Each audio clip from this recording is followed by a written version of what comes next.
Après avoir réalisé votre propre boîte mail en PHP et MySQL de A à Z, ainsi que votre blog en PHP et MySQL également, eh bien, je vous souhaite la bienvenue dans la réalisation de ce troisième projet de cette formation PHP et MySQL pour débutants. Et dans ce troisième projet, je vous propose de réaliser un système de confirmation par email. Alors, pourquoi je vous propose ça? Puisque on va apprendre à implémenter, vous allez voir qu'on va pouvoir implémenter des bibliothèques que d'autres personnes ont créées dans notre projet. Donc ici, notamment, on va utiliser la bibliothèque PHP Mailer qui va nous permettre d'envoyer un mail à l'utilisateur pour pouvoir confirmer son compte. Donc comme pour les deux derniers projets, donc dans ce tutoriel, on va utiliser de la programmation procédurale. Par contre, il faut savoir que la bibliothèque PHP Mailer, elle utilise, d'ailleurs comme pratiquement toutes les bibliothèques PHP, elles utilisent donc, PHP Mailer utilise la programmation orientée objet. Mais ne vous inquiétez pas, ça va être très facile à comprendre. Mais nous, on va pas créer notre propre classe, vous inquiétez pas, on va pas utiliser de programmation orientée objet. On va tout simplement utiliser des méthodes qui existent dans cette classe PHP Mailer. Alors qu'est-ce que la programmation procédurale? Je vais le rappeler. Donc c'est juste de la programmation avec une suite d'instructions. Comme par exemple, si vous déclariez une variable A et si cette variable A est inférieure à 10, vous exécutez telle ou telle fonction, etc. Telle ou telle fonctionnalité. Donc c'est une suite d'instructions. Alors que la programmation orientée objet, qui est plus complexe mais beaucoup plus simple dans l'organisation de votre projet, donc ça va vous permettre de mieux organiser votre projet, de mieux comprendre votre code, etc. Donc ça, c'est un bel avantage de la programmation orientée objet. Mais pour l'instant, on va pas faire compliqué, on va juste utiliser de la programmation procédurale. Mais on va quand même essayer de bien organiser notre code. Alors, dans ce projet, qu'est-ce qu'on va faire? Eh bien, tout simplement, on va faire déjà un système d'inscription pour pouvoir, je ne sais pas si vous avez déjà vu dans des sites où ils vous proposent de vous inscrire et ensuite, une fois que vous avez cliqué sur le bouton s'inscrire, par exemple, il vous redirige vers une page qui vous dit que il vous faut en fait valider votre compte. Et là, on va faire exactement la même chose. Ici, on fait notre système d'inscription. Ensuite, on va envoyer l'email de confirmation à l'utilisateur. Et donc, là, on va utiliser la bibliothèque PHP Mailer, comme je vous l'ai dit, pour pouvoir envoyer le mail. Et ensuite, qu'est-ce qu'on va faire? Eh bien, dans sa boîte mail, l'utilisateur va pouvoir prendre le lien et confirmer en fonction de son identifiant. Donc, par exemple, dans l'URL de vérification, de confirmation d'email, on va passer en paramètre l'identifiant de l'utilisateur pour pouvoir tout simplement confirmer son inscription en fonction de cet identifiant. Et enfin, on va rediriger vers la page de connexion. Et dans cette page de connexion, qu'est-ce qu'on va faire? Eh bien, tout simplement, on va vérifier si l'utilisateur est inscrit et confirmé. Parce que si l'utilisateur est inscrit mais n'est pas confirmé, ça sert à rien de le rediriger vers la page d'accueil.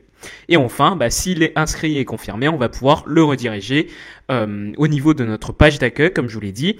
Et surtout, avant ça, au niveau de notre page d'accueil, il va falloir vérifier si cet utilisateur-là est bien connecté. Ok, c'est parfait. Maintenant que je vous ai tout présenté, on arrête le blabla et on va tout de suite commencer. Alors, premièrement, qu'est-ce qu'on va faire? Eh bien, on va venir lancer notre logiciel MAMP. Ça dépend de votre système d'exploitation. Pour vous, ça peut être WAMP si vous êtes sur Windows, XAMPP sur Linux ou LAMP, etc. Donc, vous lancez votre logiciel. Alors, qu'est-ce que ce logiciel? J'arrête pas de vous l'expliquer dans chaque projet, mais c'est très important. C'est ce logiciel-là qui va tout simplement nous permettre de lancer en même temps notre serveur Apache et notre serveur MySQL et aussi du PHP. Cela va nous permettre de mieux gérer tout ça parce que en un seul clic, eh bien tout simplement on va pouvoir lancer tous les serveurs et notre PHP. On va pouvoir exécuter du PHP. Alors que si vous installez un par un manuellement Apache, MySQL, etc., ça va prendre beaucoup de temps. En installant juste ce logiciel, il va tout installer pour vous et en cliquant sur Start Servers, eh bien tout simplement vous allez pouvoir accéder à tous ces serveurs-là. Et ça c'est plutôt intéressant. Donc normalement si vous avez vos bases en PHP et MySQL, vous devrez connaître donc ce logiciel.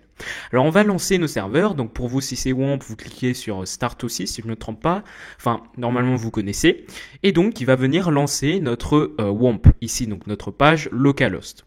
Donc là, c'est parfait. S'il vous lance pas automatiquement vers cette page, vous avez qu'à taper localhost et votre port. Alors bien sûr, parfois, vous n'avez pas de port, mais c'est pas grave. Alors ensuite, vous allez vous rendre dans votre dossier, c'est-à-dire ici, ma formation, et ici, vous allez donc créer un nouveau dossier à l'intérieur. Donc, vous allez le mettre dans htdocs, etc. et tout le tralala. Et ce que vous allez faire, c'est de créer un nouveau dossier que vous allez appeler par exemple confirmation email. Bien sûr, vous allez pouvoir l'appeler comme vous le souhaitez. À l'intérieur, j'ai juste un fichier TXT qui présente en fait ce qu'on va faire dans la formation. Donc ça, c'est pas très intéressant pour l'instant. Enfin, pour la suite même. Alors, déjà, qu'est-ce qu'on va pouvoir faire? Donc ça, comme je vous l'ai dit, ce fichier-là, c'est juste pour me repérer. Et qu'est-ce qu'on va faire? Eh bien, dans ce projet-là, eh bien, tout simplement, je vais créer un dossier que je vais appeler assets, comme ceci. Donc, ceux qui ont suivi les autres tutoriels des autres projets connaissent ce dossier. C'est dans ce dossier-là qu'on va notamment inclure notre code CSS. Et cette fois-ci, petite nouveauté par rapport aux deux derniers projets, dans ce dossier-là, on va également mettre notre bibliothèque PHP Mailer dans les assets. Alors bien sûr, parfois dans d'autres projets que vous téléchargez par exemple sur internet, vous allez trouver le dossier vendor. Et ça sera plutôt dans ce dossier-là qu'en fait les développeurs préfèrent placer leur bibliothèque externe, donc leurs fichiers qui ne viennent pas directement de leur création. Et du coup, bien évidemment, vous pourrez le mettre à l'intérieur. Ou bien, ce que vous pouvez faire également, donc c'est à vous d'organiser votre projet, bien sûr. Ici, on va faire au plus simple. Pourquoi pas, dans le dossier Assets, eh bien, tout simplement, je vais placer le dossier Vendor, comme ceci. Alors, ça sera dans le dossier Assets, pas dans le dossier CSS. Comme ça, ici, on a notre CSS, dossier CSS qui stocke tous nos fichiers CSS, notre dossier Vendor qui stocke toutes les bibliothèques externes, et pourquoi pas, un autre dossier JS qui stocke tous les fichiers JS. Alors ici, on ne va pas utiliser de JS, donc c'est pas la peine de créer votre dossier JS. Enfin, à part si vous utilisez bien sûr du JS. Alors, ok, on a bien notre dossier assets. Et ensuite, qu'est-ce qu'on va faire? On va également créer un dossier includes qui va tout simplement contenir tous les fichiers qui vont être inclus dans nos fichiers principaux. Je m'explique. Donc ici également, si vous avez suivi les deux dernières formations, enfin les deux derniers tutoriels, eh bien normalement vous connaissez ce dossier. Ce dossier includes, par exemple, ici si on a un fichier home.php qui représente notre page d'accueil, donc la plupart du temps ça sera plutôt index.php. Si vous avez un autre fichier, par exemple show ou bien article comme ceci, dans le cas où c'est un bloc, par exemple article.php, ensuite un autre fichier qui s'appelle par exemple profil.php comme ceci. Et à l'intérieur de ces fichiers-là, on est bien d'accord qu'il va falloir déclarer du code HTML que vous allez venir copier-coller à chaque fois dans chaque fichier. Et ici, par exemple, on a une balise head et à l'intérieur de cette balise head, on a tout ce qui est gestion de notre page avec l'encodage, la compatibilité du navigateur, la compatibilité pour le SEO sur les différents appareils mobiles, etc. Et ici, vous êtes bien d'accord avec moi que si par exemple, si vous essayez ici d'inclure du code CSS, donc ici par exemple link rel blablabla, donc ici link rel style sheet href, alors j'arrive pas à écrire, pardon. Donc ici, ok. Donc ici, vous spécifiez donc votre fichier CSS assets CSS style.css par exemple. Eh bien, ce que vous devrez faire, c'est tout simplement de copier ce code et à chaque fois, dans chaque fichier, dans chaque balise head, vous allez devoir copier-coller ce même code. Du coup, en fait, si par exemple dans un fichier vous modifiez votre balise head, par exemple ici, j'ajoute une autre bibliothèque comme par exemple Bootstrap. Donc ici, par exemple, j'ajoute Bootstrap comme ceci. Donc Bootstrap qui est un framework CSS, et bien pareil, je vais devoir copier-coller les balises que j'ai créées dans le fichier profile.php, que je vais coller dans article.php, home.php, et si vous avez des milliers de fichiers comme ça va être un peu le bordel. Donc moi, ce que je vous conseille de faire, c'est tout simplement de couper tout votre code head ici. Donc dans chaque fichier, vous allez tout simplement tout enlever. Voilà, donc vous coupez juste une fois, bien évidemment, voilà, comme ceci. Et dans votre dossier include, ce que vous allez faire, c'est de créer un autre fichier que vous allez, par exemple, appeler head.php. Et vous l'aurez compris, c'est à l'intérieur de ce fichier head.php qu'on va venir coller notre balise head. Et dedans, ce que vous allez pouvoir faire, c'est d'inclure votre style.css, votre code JS, vos bibliothèques highlight JS, etc., votre framework Bootstrap, etc. Et ce que vous allez pouvoir faire, c'est que dans chaque fichier, vous allez inclure ce code-là, mais pas en copiant et en collant, sinon ça sert strictement à rien. Ce que vous allez faire, par exemple dans le fichier home.php, eh bien vous allez tout simplement, à la place de votre balise head que vous avez retiré, vous allez pouvoir écrire php include, vous allez mettre donc asset, c'était le dossier include, et vous spécifiez head.php comme ceci. Et voilà, et vous allez faire la même chose dans chaque fichier, vous allez copier-coller comme ceci, mais sauf que l'avantage avec ça, c'est que quand vous allez aller dans votre fichier head.php, ici, regardez, vous allez par exemple pouvoir ajouter, comme je l'ai dit, d'autres choses, par exemple des bibliothèques CSS, JavaScript, etc. Et quand vous actualisez, quand vous enregistrez plutôt votre fichier head.php. Donc tous vos fichiers, vous ne serez pas obligé de copier-coller ce même code puisque vous avez déjà inclus votre fichier head.php. Ça veut dire que tout le code que vous avez modifié, tout le code que vous avez écrit dans head.php va s'appliquer automatiquement dans chacun de vos fichiers qui ont inclus donc le fichier head.php. Et c'est ça qui est plutôt utile en séparant comme ça vos fichiers, enfin votre code sous plusieurs fichiers et en incluant chaque fichier dans chaque fichier principal. Ok, donc j'enlève tout ça, et bien c'est parfait, on a bien notre balise head, notre fichier head, pardon, et à l'intérieur, par exemple, au niveau du title, je vais écrire confirmation par email. Ça sera le nom de notre projet, comme ceci. Donc je ferme tout ça, et bien sûr, chaque fichier, maintenant, je vais pouvoir les supprimer parce qu'ils me servent à rien. Donc là, ok, je supprime tout ça. Donc là, on a bien notre dossier assets avec à l'intérieur nos deux dossiers, et ensuite on a notre dossier includes. Alors bien sûr, si vous voulez inclure d'autres codes, vous allez bien ici pouvoir par exemple mettre votre fichier navbar pour la barre de navigation, etc. Mais pour l'instant, on ne va pas créer tout ça. Alors qu'est-ce qu'on va faire? On va également créer un dossier action. Donc ceux qui ont encore une fois suivi les 2 derniers tutoriels à propos du blog et de la boîte mail connaissent ce dossier. Dans ce dossier action, on va tout simplement stocker tous les fichiers PHP qui vont nous correspondre, qui vont pouvoir nous permettre de faire des actions en PHP. C'est-à-dire, par exemple, vérifier si l'utilisateur a bien cliqué sur un bouton, s'il a bien validé le formulaire, s'il a bien, je sais pas, il a bien rempli tous les champs, etc. Et on va également pouvoir faire nos requêtes vers la base de données. Ça va nous permettre d'éviter en fait de mélanger notre code HTML avec notre code PHP. Je m'explique. Par exemple, si vous créez un nouveau fichier que vous allez appeler login.php, d'ailleurs je vais le garder tout simplement parce qu'on va faire un système de connexion à la fin. Et qu'est-ce qu'on va faire ici? On a bien notre template. Ici, bien sûr, vous allez inclure votre head.php. Et dans le body, par exemple, on aura un formulaire avec des inputs. Comme ceci, des inputs, blablabla. Et bien à l'intérieur, habituellement, ce que vous avez appris normalement, si vous avez appris du PHP procédural, normalement ici, ils vous ont dit de mettre votre code PHP au-dessus. Et ensuite, ici, vous allez pouvoir vérifier si l'utilisateur clique bien sur le bouton valider, etc. Vous faites vos actions, vous faites vos requêtes vers la base de données, etc. Donc ici, c'est une très mauvaise pratique. Pourquoi? Parce que c'est pas du tout bien, c'est pas du tout conseillé de mélanger votre code PHP et votre code HTML. Pourquoi? Parce que ça va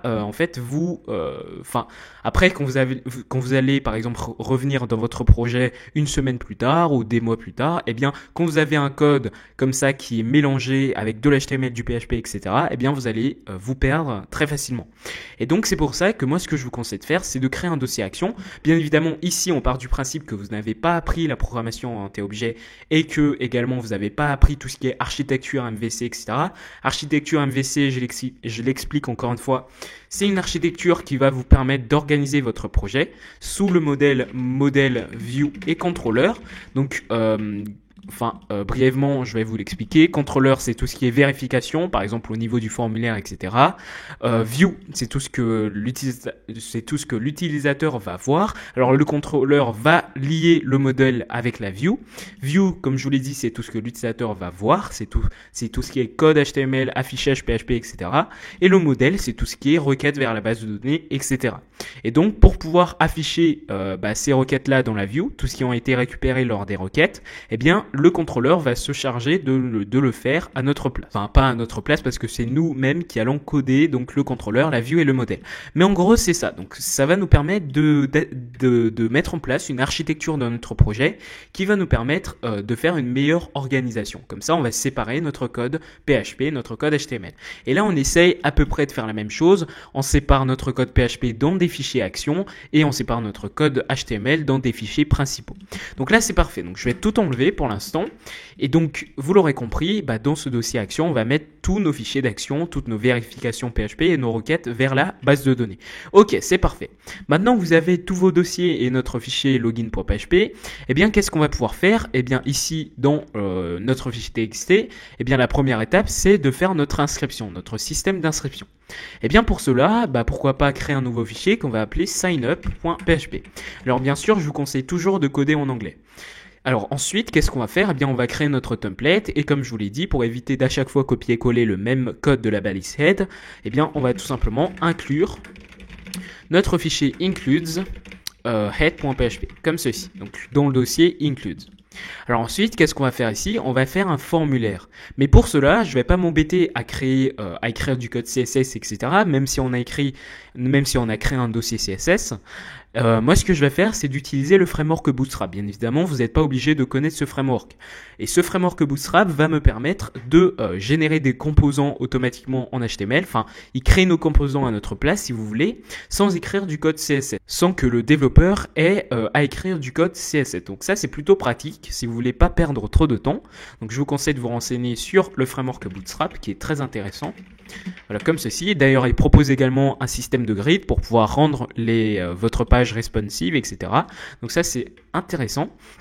Et ici, donc vous pouvez voir ici leur slogan, c'est Build Fast Responsive Sites with Bootstrap. Ça veut dire tout simplement construire des sites rapidement et responsive, c'est-à-dire adaptables sous différentes tailles d'écran.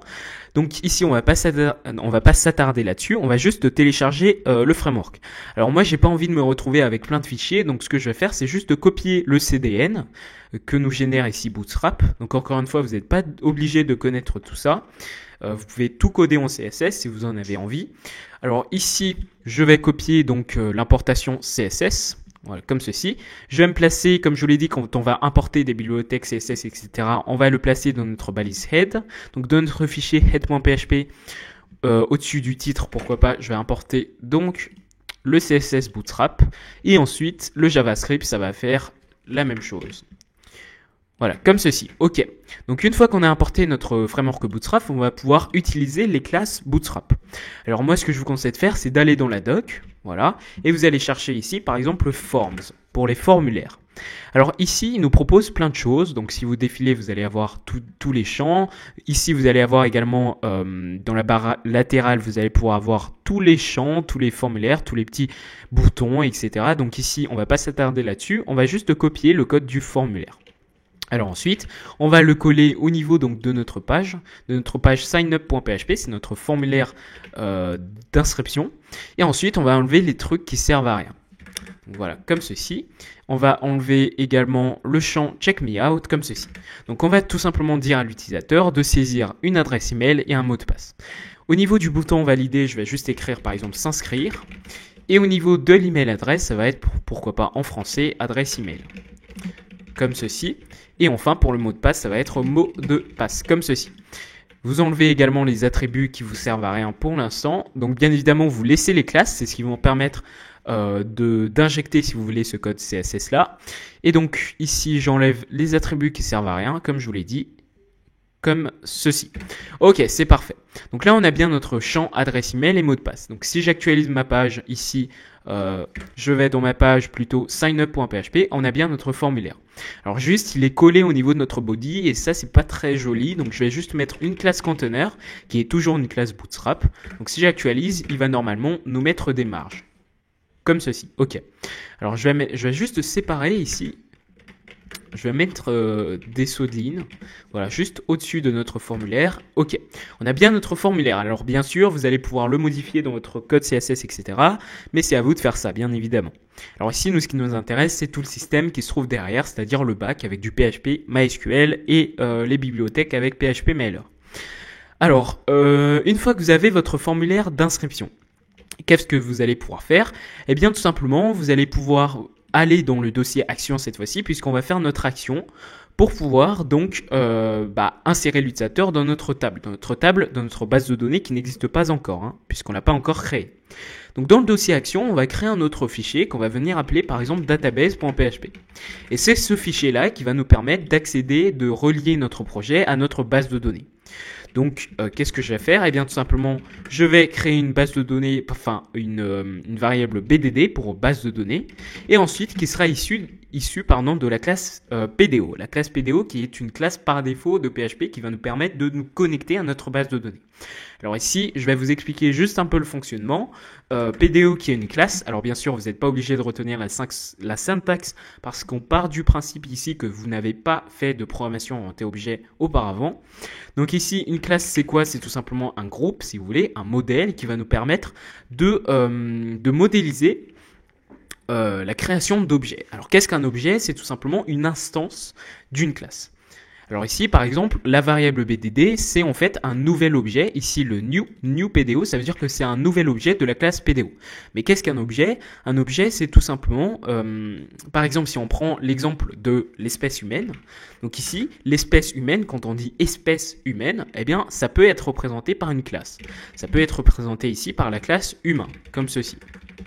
Voilà, et donc humain avec un S ou bien sans, vous pouvez faire ce que vous voulez. Alors ici, bien sûr, ne retenez pas la syntaxe, c'est juste pour vous expliquer. Et en fait, quand vous allez créer par exemple ici Jean-Claude, comme ceci, est égal à new humain, ça veut dire que Jean-Claude est une instance de la classe humaine. Ça veut dire que c'est un humain, tout simplement. Et un humain, qu'est-ce qu'il peut faire? Eh bien, il peut tout simplement manger, par exemple, comme ceci. Et ensuite, ça s'appelle une méthode d'une classe, la méthode de classe. Et ensuite, un humain, qu'est-ce que ça a? Ça a par exemple ici un nom. Et ça s'appelle une propriété. Donc vous, par exemple, vous avez une propriété nom, vous avez une méthode, manger, et vous appartenez à la classe humain. Voilà, c'est juste ça. Et comme ça, vous allez pouvoir avoir plein de méthodes, vous allez pouvoir avoir plein de propriétés, etc. Donc ça, c'est assez sympa. Ça va vous permettre, encore une fois, de mieux organiser votre code, comme ceci, sous forme de classe. Alors, la classe PDO, qu'est-ce qu'elle a comme méthode? Eh bien, elle a par exemple la méthode public function ici. Elle a la méthode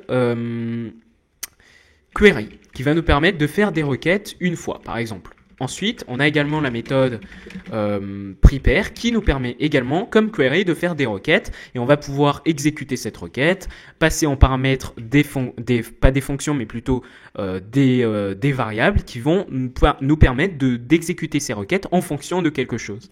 Ensuite, on a des propriétés, etc. Donc ça, c'est une classe. Et ça, pourquoi je vous explique tout ça? Parce qu'après, on va utiliser des méthodes de classe. Parce qu'ici, par exemple, quand on va faire nos requêtes, alors bien sûr, vous n'aurez qu'à retenir la syntaxe, pas la peine de tout comprendre dans la programmation en T-objet. Mais là, je vous explique ça pour que vous compreniez un tout petit peu ce qu'on va faire par la suite. Donc ici, par exemple, on va pouvoir créer une requête get all articles, par exemple, pour récupérer tous les articles de notre site. On appelle notre classe BDD, enfin notre objet, voilà, BDD. Donc par exemple, tout à l'heure, comme je vous l'ai dit, Jean-Claude, c'était un objet de la classe. Et donc ici, notre variable BDD, c'est en fait un nouvel objet de la classe PDO. Et qu'est-ce qu'on va pouvoir faire? En faisant une flèche comme ça, donc un tiret puis un chevron, et ce que vous allez pouvoir faire, c'est d'appeler la méthode justement prepare, comme ceci. Et ensuite, vous allez pouvoir insérer, vous allez mettre vos requêtes, vous allez pouvoir modifier, vous allez pouvoir sélectionner dans une table, etc. Donc ça, c'est plutôt intéressant. Puisque ça va nous permettre tout simplement, donc cet objet PDO va nous permettre, cette classe PDO va nous permettre de faire des actions au niveau de notre base de données. Donc c'est avec cette classe qu'on va pouvoir faire des requêtes vers la base de données, etc.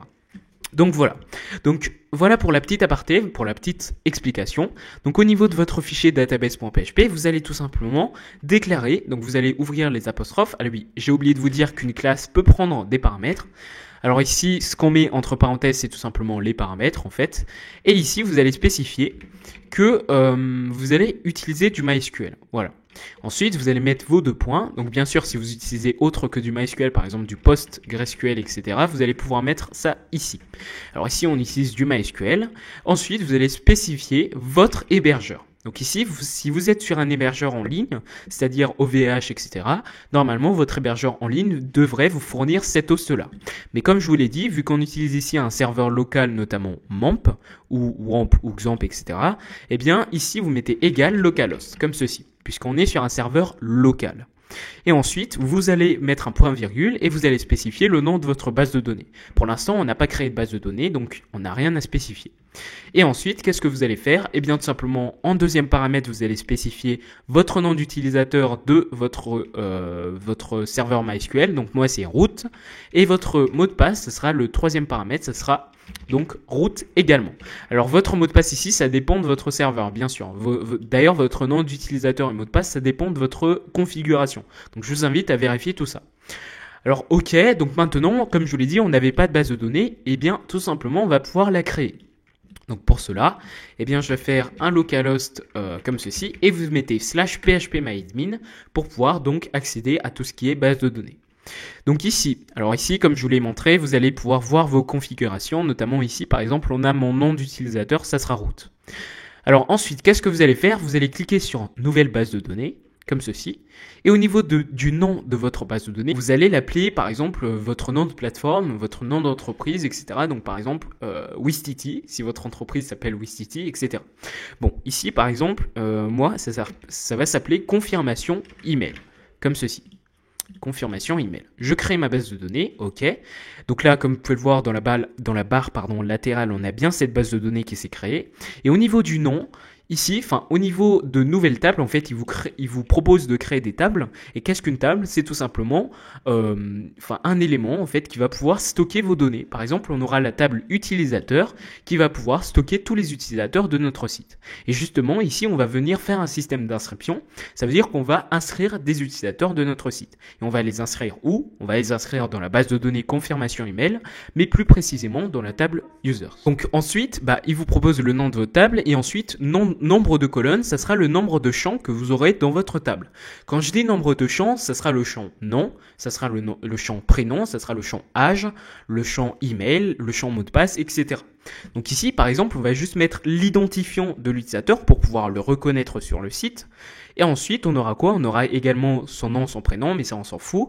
On a également l'email, donc ça sera là le deuxième champ. Et ensuite, on aura la confirmation pour vérifier si l'utilisateur est bien confirmé sur notre site. Et ensuite, on aura par exemple son mot de passe. Donc ça sera 4 champs. Donc là, ok, il nous spécifie déjà 4 champs, c'est parfait. On exécute, ok. Et ensuite, qu'est-ce qu'on va venir faire? Eh bien, tout simplement ici, on va mettre notre identifiant. Voilà, on va auto-incrémenter tout ça puisque c'est l'ordinateur qui va donner un identifiant spécifique à chaque utilisateur pour pouvoir le reconnaître sur le site. Et comme je vous l'ai dit au début de ce tutoriel, on va vérifier en fonction de son identifiant si l'utilisateur est confirmé. Donc ça va être un champ très important.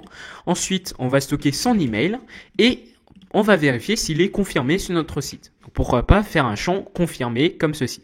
Alors bien sûr, ici, évitez de mettre des accents, etc., comment on appelle ça, des caractères spéciaux, etc. Alors ici, au niveau de l'email, je vais mettre en texte, pardon. Au niveau de l'ID, ça va être de l'entier et confirmé également. Pourquoi? Parce qu'au niveau du confirmé, au niveau de la confirmation, on va vérifier si l'utilisateur est confirmé. Donc moi, ce que je vous propose de faire, c'est que si l'utilisateur n'est pas confirmé, on met le champ confirmé à 0. Sinon, si l'utilisateur est confirmé, on met le champ confirmé à 1. Donc ça sera des valeurs binaires. Alors bien sûr, ici, vous allez pouvoir ajouter d'autres champs, comme par exemple le champ mot de passe, etc. Alors je viens de réfléchir et je me dis que le mot de passe ici ne va pas servir à grand chose parce que nous, ce qu'on veut dans notre système, c'est juste de confirmer si l'utilisateur a bien été inscrit sur notre site et si son adresse email du coup est valide. Donc du coup dans notre fichier signup.php, je vais enlever le champ mot de passe. Ok, parfait. Donc maintenant, on revient dans notre table ici et qu'est-ce qu'on va faire? On va enregistrer cette table. Voilà. Donc ici, comme vous pouvez le voir, dans votre base de données, si vous défilez, ici vous allez avoir une table users et quand vous cliquez dessus, vous allez dans structure et vous allez avoir votre identifiant email est confirmé. Ça veut dire que chaque utilisateur de notre site aura ces 3 champs-là qui seront spécifiés. Ok, parfait. Donc maintenant, une fois qu'on a cette base de données-là, on va pouvoir spécifier ici dans dbName le nom de notre base de données. Donc dbName, c'est en fait une variable. Donc pour spécifier sa valeur, vous mettez égal. Et ensuite, qu'est-ce que vous allez faire? Ici, vous allez mettre le nom de votre base de données. Donc ici, confirmation email. Ok, c'est parfait. On a bien notre variable BDD, notre objet BDD qui est déclaré. Alors pour une question de sécurité, ce que vous allez pouvoir faire, moi je vais pas le faire vu que c'est un truc en local, c'est un projet en local, mais bien sûr si vous souhaitez par exemple héberger votre projet en ligne, ce que je vous conseille de faire c'est de mettre un try catch comme ceci. Et à l'intérieur de try, de ce bloc try là, vous allez tout simplement mettre votre BDD. Et ensuite, qu'est-ce que vous allez faire? Vous allez écrire catch comme ceci. Donc try catch va nous permettre de gérer les exceptions. Donc à l'intérieur de catch, vous allez mettre exception. Vous allez déclarer votre variable E. Donc normalement, si vous avez fait du PHP, vous connaissez tout ça. Vous connaissez tout ce qui est gestion d'erreurs. Et ensuite, dans ce catch là, vous allez tout simplement mettre un die comme ceci. Et ensuite, vous allez écrire par exemple erreur, 2 points. Et ensuite, vous allez concaténer avec la variable getMessage, comme ceci. Et ce try catch là, qu'est-ce qu'il va faire? En fait, il va juste vérifier si on a réussi à nous connecter à la base de données, bah on fait rien, on se connecte tout simplement. Et sinon, bah s'il y a une erreur dans la connexion de cette base de données là, eh bien on va pouvoir planter notre page et afficher l'erreur. Ça va vous permettre notamment d'éviter que lorsqu'il y a une erreur de base de données, eh bien tout simplement ça va vous éviter d'exécuter votre code, par exemple votre page, etc. Par exemple, s'il y a une erreur, eh bien ça va juste afficher l'erreur et ça va pas exécuter le code suivant. Donc ça va nous permettre de mieux sécuriser notre site si vous voulez. Notamment si vous avez une page qui affiche des données et que si on n'a même pas réussi à se connecter à la base de données et que vous souhaitez afficher des données de cette base de données là, eh bien vous allez avoir plein d'erreurs parce que vous n'avez pas géré cette exception justement. Là, quand vous gérez cette exception, eh bien il va planter la page, il va afficher l'erreur de la base de données et c'est tout. Comme ça va nous permettre d'éviter d'afficher de gros messages d'erreur à l'utilisateur. Donc moi ici, je vais enlever tout ça parce que encore une fois, mon projet il est en local, mais bien sûr si vous allez héberger votre projet, ça serait mieux de le mettre. Donc voilà. Donc une fois qu'on a terminé avec ce fichier database.php, on va pouvoir justement nous occuper de notre système d'inscription. Donc pour cela, comment faire? Eh bien dans le même fichier action, dans le même dossier action, eh bien vous allez créer par exemple un nouveau fichier que vous allez appeler par exemple ici signupaction.php comme ceci. Et vous l'aurez compris, c'est dans ce fichier là qu'on va venir insérer l'utilisateur, vérifier si le formulaire est bien rempli, etc. Ok. Donc ici, eh bien, on va juste déclarer notre balise PHP. Bien sûr qu'on ne va pas refermer tout simplement parce qu'on va juste écrire du code PHP à l'intérieur et non du code HTML. Donc ici, pas la peine de le refermer. Et ce qu'on va juste venir faire, c'est d'inclure directement notre fichier database.php. Alors pour pouvoir inclure du code, alors rappelez-vous au début de ce tutoriel, pour pouvoir inclure notre fichier head.php, on a utilisé include. Mais cette fois-ci, quand on va vouloir inclure des fichiers d'action, enfin ça s'appelle pas vraiment comme ça, mais je vais appeler ça comme ça pour plus de compréhension. Eh bien ici, on va pouvoir utiliser l'instruction require. Alors l'instruction require, enfin la fonction require, qu'est-ce qu'elle va permettre de faire? Comme include, en fait, elle va inclure justement le code, tout le code en fait. Par exemple ici, si on essaie d'inclure le fichier, enfin le code du fichier database.php à l'intérieur de notre fichier signupaction.php, eh bien si vous utilisez include, ça va fonctionner. Mais si vous utilisez require, ça va être encore mieux. Pourquoi? Parce que include, c'est moins sécurisé. Pourquoi? Parce que en fait, si par exemple ici vous spécifiez un mauvais nom au lieu de donc ici c'est dans le dossier action, au lieu de database, ici par exemple vous écrivez database.php comme ceci, et bien tout simplement quand il va pas trouver le fichier require, qu'est-ce qu'il va faire? Il va planter la page directement. Il va vous dire non, on n'a pas trouvé le fichier database.php. Mais alors qu'include, s'il trouve pas ce fichier database.php là, eh bien il va pas planter la page, il va juste afficher l'erreur et il va exécuter tout le code qu'il y a juste en dessous. Ça veut dire qu'ici, si vous affichez par exemple votre page HTML, eh bien s'il trouve pas le fichier database.php, il va quand même, si vous voulez, afficher, il va quand même exécuter le code suivant. Donc ici, bien sûr, nous ce qu'on veut, c'est de l'empêcher. S'il y a un problème dans ce fichier database.php, eh bien on va empêcher tout ça, on va empêcher l'exécution du code suivant. Donc c'est juste la différence entre require et include. Alors ici, vous l'aurez remarqué, je spécifie bien le dossier action, alors qu'on est déjà dans le dossier action. Pourquoi?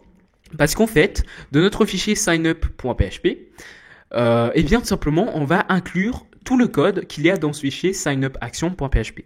Du coup, ce qu'on va faire, c'est qu'on va également faire un require signupaction.php. Enfin, action signupaction.php. Et ça veut dire qu'en fait, c'est comme si le code qui était à l'intérieur de signupaction.php était à l'intérieur du fichier signup.php. C'est comme si on restait, en fait, tout simplement dans notre fichier signup.php. Mais du coup, vous allez me dire pourquoi on a séparé, du coup, en un fichier signupaction.php. Comme je vous l'ai dit au début, c'est pour éviter de mélanger du code PHP avec du code HTML. Donc ici, bien sûr, ce qu'on va juste venir faire, c'est tout simplement de déclarer PHP et de mettre un require. Donc dans notre dossier action, on veut récupérer notre fichier signup action.php tout simplement. Voilà, comme ceci. Et du coup, ça va nous permettre d'inclure, si ici on a du code qui fait 1000 lignes, au lieu d'écrire directement du code 1000 lignes dans notre fichier directement signup.php, on va juste inclure notre fichier signupaction.php. Et c'est comme si à l'intérieur de ce fichier signup.php, on avait tout le code de 1000 lignes à l'intérieur de ce fichier signup.php. Et en fait, du coup ici, d'après vous, pourquoi je spécifie action? Parce que comme je vous l'ai dit, c'est comme si on était dans le fichier signup.php et à l'intérieur, et bien tout simplement par rapport à ce fichier, le fichier database.php se situe dans le dossier action. Et c'est tout simplement pour ça qu'ici on spécifie bien action/database.php. Alors bien évidemment, si vous comprenez pas et que vous avez des questions ou autres, je vous invite à me contacter sur le compte French Coder sur Instagram. Je vous répondrai avec plaisir. Alors ensuite, une fois qu'on a inclus donc notre fichier database.php, vu qu'on a inclus tout le code, eh bien vous comprenez bien ici qu'on a donc on a accès à notre variable BDD qu'on va pouvoir manipuler par la suite. Alors déjà, on va venir ici, revenir de notre fichier signup.php et on va venir au niveau de notre formulaire ajouter la méthode post, comme ceci, tout simplement parce que cette méthode post là va nous permettre d'échanger des données vers notre code PHP. Ça veut dire qu'au niveau du formulaire, on va pouvoir envoyer ces données vers notre code PHP pour pouvoir ensuite les envoyer vers la base de données. Alors ici, qu'est-ce qu'on va faire? On va au niveau de notre input du coup mettre un name et au niveau du name, on va mettre par exemple email comme ceci. Donc ce name là va tout simplement nous permettre d'accéder au champ input dans le fichier signupaction.php, enfin dans le code PHP qu'on aura inclus dans ce fichier signup.php. Et au niveau du bouton, je vais mettre pourquoi pas validate, name validate comme ceci. Et maintenant, si vous revenez dans votre fichier signupaction.php, qu'est-ce qu'on va pouvoir faire? Eh bien, tout simplement, on va pouvoir vérifier déjà si l'utilisateur clique sur le bouton de validation. Donc, pour cela, on vérifie si la variable post-validate existe. Encore une fois, ici, on utilise bien la méthode post. Du coup, pour cela, il y a une fonction en PHP qui s'appelle iset qui nous permet de vérifier si cette variable existe. Ensuite, vous spécifiez post-validate comme ceci. Et ensuite, vous allez tout simplement à l'intérieur, donc dans votre condition, vous allez tout simplement écrire le reste de votre code. Sinon, on va rien faire parce que si l'utilisateur ne clique pas sur le bouton, on n'affiche rien du tout. Ça sert à rien de lui afficher un message comme quoi il a pas cliqué sur le bouton. Donc là, on va laisser vide, comme ceci. Donc au niveau de notre condition, si l'utilisateur a bien cliqué sur le bouton validate, on va également vérifier si les champs ne sont pas vides, notamment juste le champ email. Rappelez-vous, on a retiré le champ mot de passe. Donc ici, on n'a plus que le champ email. Donc ça sera post email comme ceci. Alors ici, point d'exclamation un petit veut tout simplement dire vérifier si le champ post email n'est pas vide. Donc ça veut dire qu'ici, si on enlève le point d'exclamation, il va vérifier si le champ post email est vide. Donc vous mettez point d'exclamation un petit pour vérifier si ce champ là n'est pas vide. Sinon, on va pouvoir afficher un message d'erreur comme quoi on lui dit de compléter le champ email comme ceci. Ok, donc maintenant, si j'actualise ma page ici, confirmation par email, je clique sur s'inscrire, on a bien le message compléter le champ email qui s'est affiché. Pourquoi? Parce qu'on a bien inclus notre code signupaction.php à l'intérieur de notre fichier signup.php de 1. Et également ici, on a vérifié si l'utilisateur cliquait sur le bouton et que le champ n'était pas rempli. Donc ici, le champ était vide. Du coup, on a affiché notre message d'erreur. Alors ensuite, qu'est-ce qu'on va faire? Eh bien tout simplement, pourquoi pas, on va récupérer donc cette variable email dans une variable qu'on va appeler user email par exemple. Et cette variable user email va stocker notre variable post email. Sauf que si vous écrivez directement post email comme ceci, c'est pas très sécurisé. Pourquoi? Parce que ça veut dire qu'ici, votre utilisateur pourra rentrer du code HTML. D'ailleurs ici, attendez, je vais juste désactiver les propositions automatiques. Voilà, comme ceci. Donc si je clique dessus, ok, on n'a plus ces propositions là qui s'affichaient tout à l'heure. Alors, qu'est-ce que je voulais vous dire? Alors ici, comme je vous l'ai dit, si vous mettez directement post email, eh bien l'utilisateur ici pourra saisir du code HTML qui pourra exécuter. Donc ici, par exemple, il va pouvoir écrire script, console log, etc. Donc pas seulement du code HTML, mais également du code JavaScript, comme vous l'aurez remarqué. Et ça, c'est pas très sécurisant pour notre site parce que si l'utilisateur rentre des injections SQL, on est mal. Du coup, ici, vous allez mettre, par exemple, la fonction HTML special chars. Chars comme ceci, si je ne me trompe pas. Voilà, qui va éviter cela. Donc ici, on évite que l'utilisateur puisse rentrer du code à l'intérieur de notre champ. Alors ensuite, qu'est-ce qu'on va faire également? Eh bien, par exemple, on va stocker donc dans une variable qu'on va appeler user_confirm, comme ceci. User confirmation, pourquoi pas, et je vais stocker la valeur 0. Pourquoi? Parce que comme je vous l'ai dit tout à l'heure, quand on a créé notre table, ici on a bien un champ confirme, et dans ce champ confirme là, on va mettre soit la valeur 1, soit la valeur 1 du coup, soit la valeur 0. Eh bien, si la valeur est à 0, ça veut dire que l'utilisateur n'est pas confirmé. Et rappelez-vous, quand l'utilisateur va s'inscrire ici, il ne sera pas encore confirmé comme utilisateur du site. Parce qu'on va devoir en fait confirmer ce compte par email. On va vérifier si son email est correct. Et du coup, pour donner cet effet de non-confirmation de l'utilisateur, eh bien, on va mettre juste la variable user confirmation à 0. Du coup, lorsqu'on va inscrire l'utilisateur sur le site, on va mettre ce champ confirme là à 0. Donc ensuite, qu'est-ce qu'on va faire? On va tout simplement insérer l'utilisateur dans la table users. Pour cela, eh bien, on va créer une nouvelle variable qu'on va appeler par exemple insert user on website, comme ceci, et on va tout simplement attribuer la valeur BDD. On appelle ici la méthode prepare comme je vous l'ai dit tout à l'heure. Donc ici, on appelle la méthode prepare de la variable BDD. Ici, rappelez-vous, on a bien inclus notre fichier database.php, du coup, on peut utiliser la variable BDD qui se trouve à l'intérieur. Alors du coup, à l'intérieur, qu'est-ce qu'on va venir faire? Eh bien tout simplement, on va écrire une requête SQL. La requête qu'on va écrire ici, c'est la requête insert into. La requête insert into va nous permettre d'insérer des données dans une table. Alors dans quelle table? Dans la table users. Voilà, comme ceci, vous spécifiez users, vous ouvrez vos parenthèses et à l'intérieur de ces parenthèses-là, on va spécifier les champs qu'on veut remplir. Alors ici, on ne spécifie pas le champ ID parce que comme je vous l'ai dit, on l'auto-incrémente. Ça veut dire que c'est l'ordinateur qui va auto-incrémenter cette valeur à chaque fois qu'il y a un nouvel utilisateur qui est inscrit sur notre site. Donc ici, on ne spécifie pas ID, mais par contre, on spécifie bien email. Et on spécifie bien confirm, comme ceci. Et ensuite, pour les valeurs, donc vous écrivez values, vous allez mettre 2 points d'interrogation séparés d'une virgule. Pourquoi? Parce qu'on requiert 2 champs juste ici. Ok. Ensuite, ce qu'il va falloir faire, notre requête là, elle sert à rien. Parce que ce qu'il va falloir faire, c'est d'exécuter justement cette requête. Pour cela, eh bien, on va écrire insert user on website, ça sera la même variable de tout à l'heure, donc la variable qui stocke notre requête. Et qu'est-ce qu'on va faire? On va écrire execute, on va appeler une nouvelle méthode execute, parce que en faisant ça, en fait, en appelant votre objet BDD et la méthode prepare de la classe PDO comme je vous l'ai montré tout à l'heure, eh bien vous allez créer une nouvelle classe. Lorsque vous allez exécuter cette requête, en fait, il va appeler une nouvelle classe qui est la classe PDO statement. Et dans cette classe PDO statement, en fait, on va avoir la méthode execute.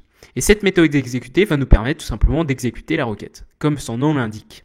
Alors ensuite, dans les paramètres de cette méthode execute, on va tout simplement mettre un tableau. Donc ça, c'est obligatoire. Il faut toujours mettre un tableau dans cette méthode execute.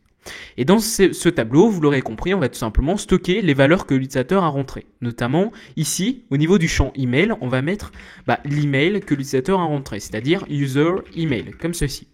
Ensuite, au niveau du champ confirme de la table, on va tout simplement mettre cette variable user confirmation qui est égale à 0. Voilà, comme ceci. Et maintenant, en faisant cette requête-là, vous allez pouvoir inscrire votre utilisateur. Alors, comme je vous l'ai dit, notre action-là n'est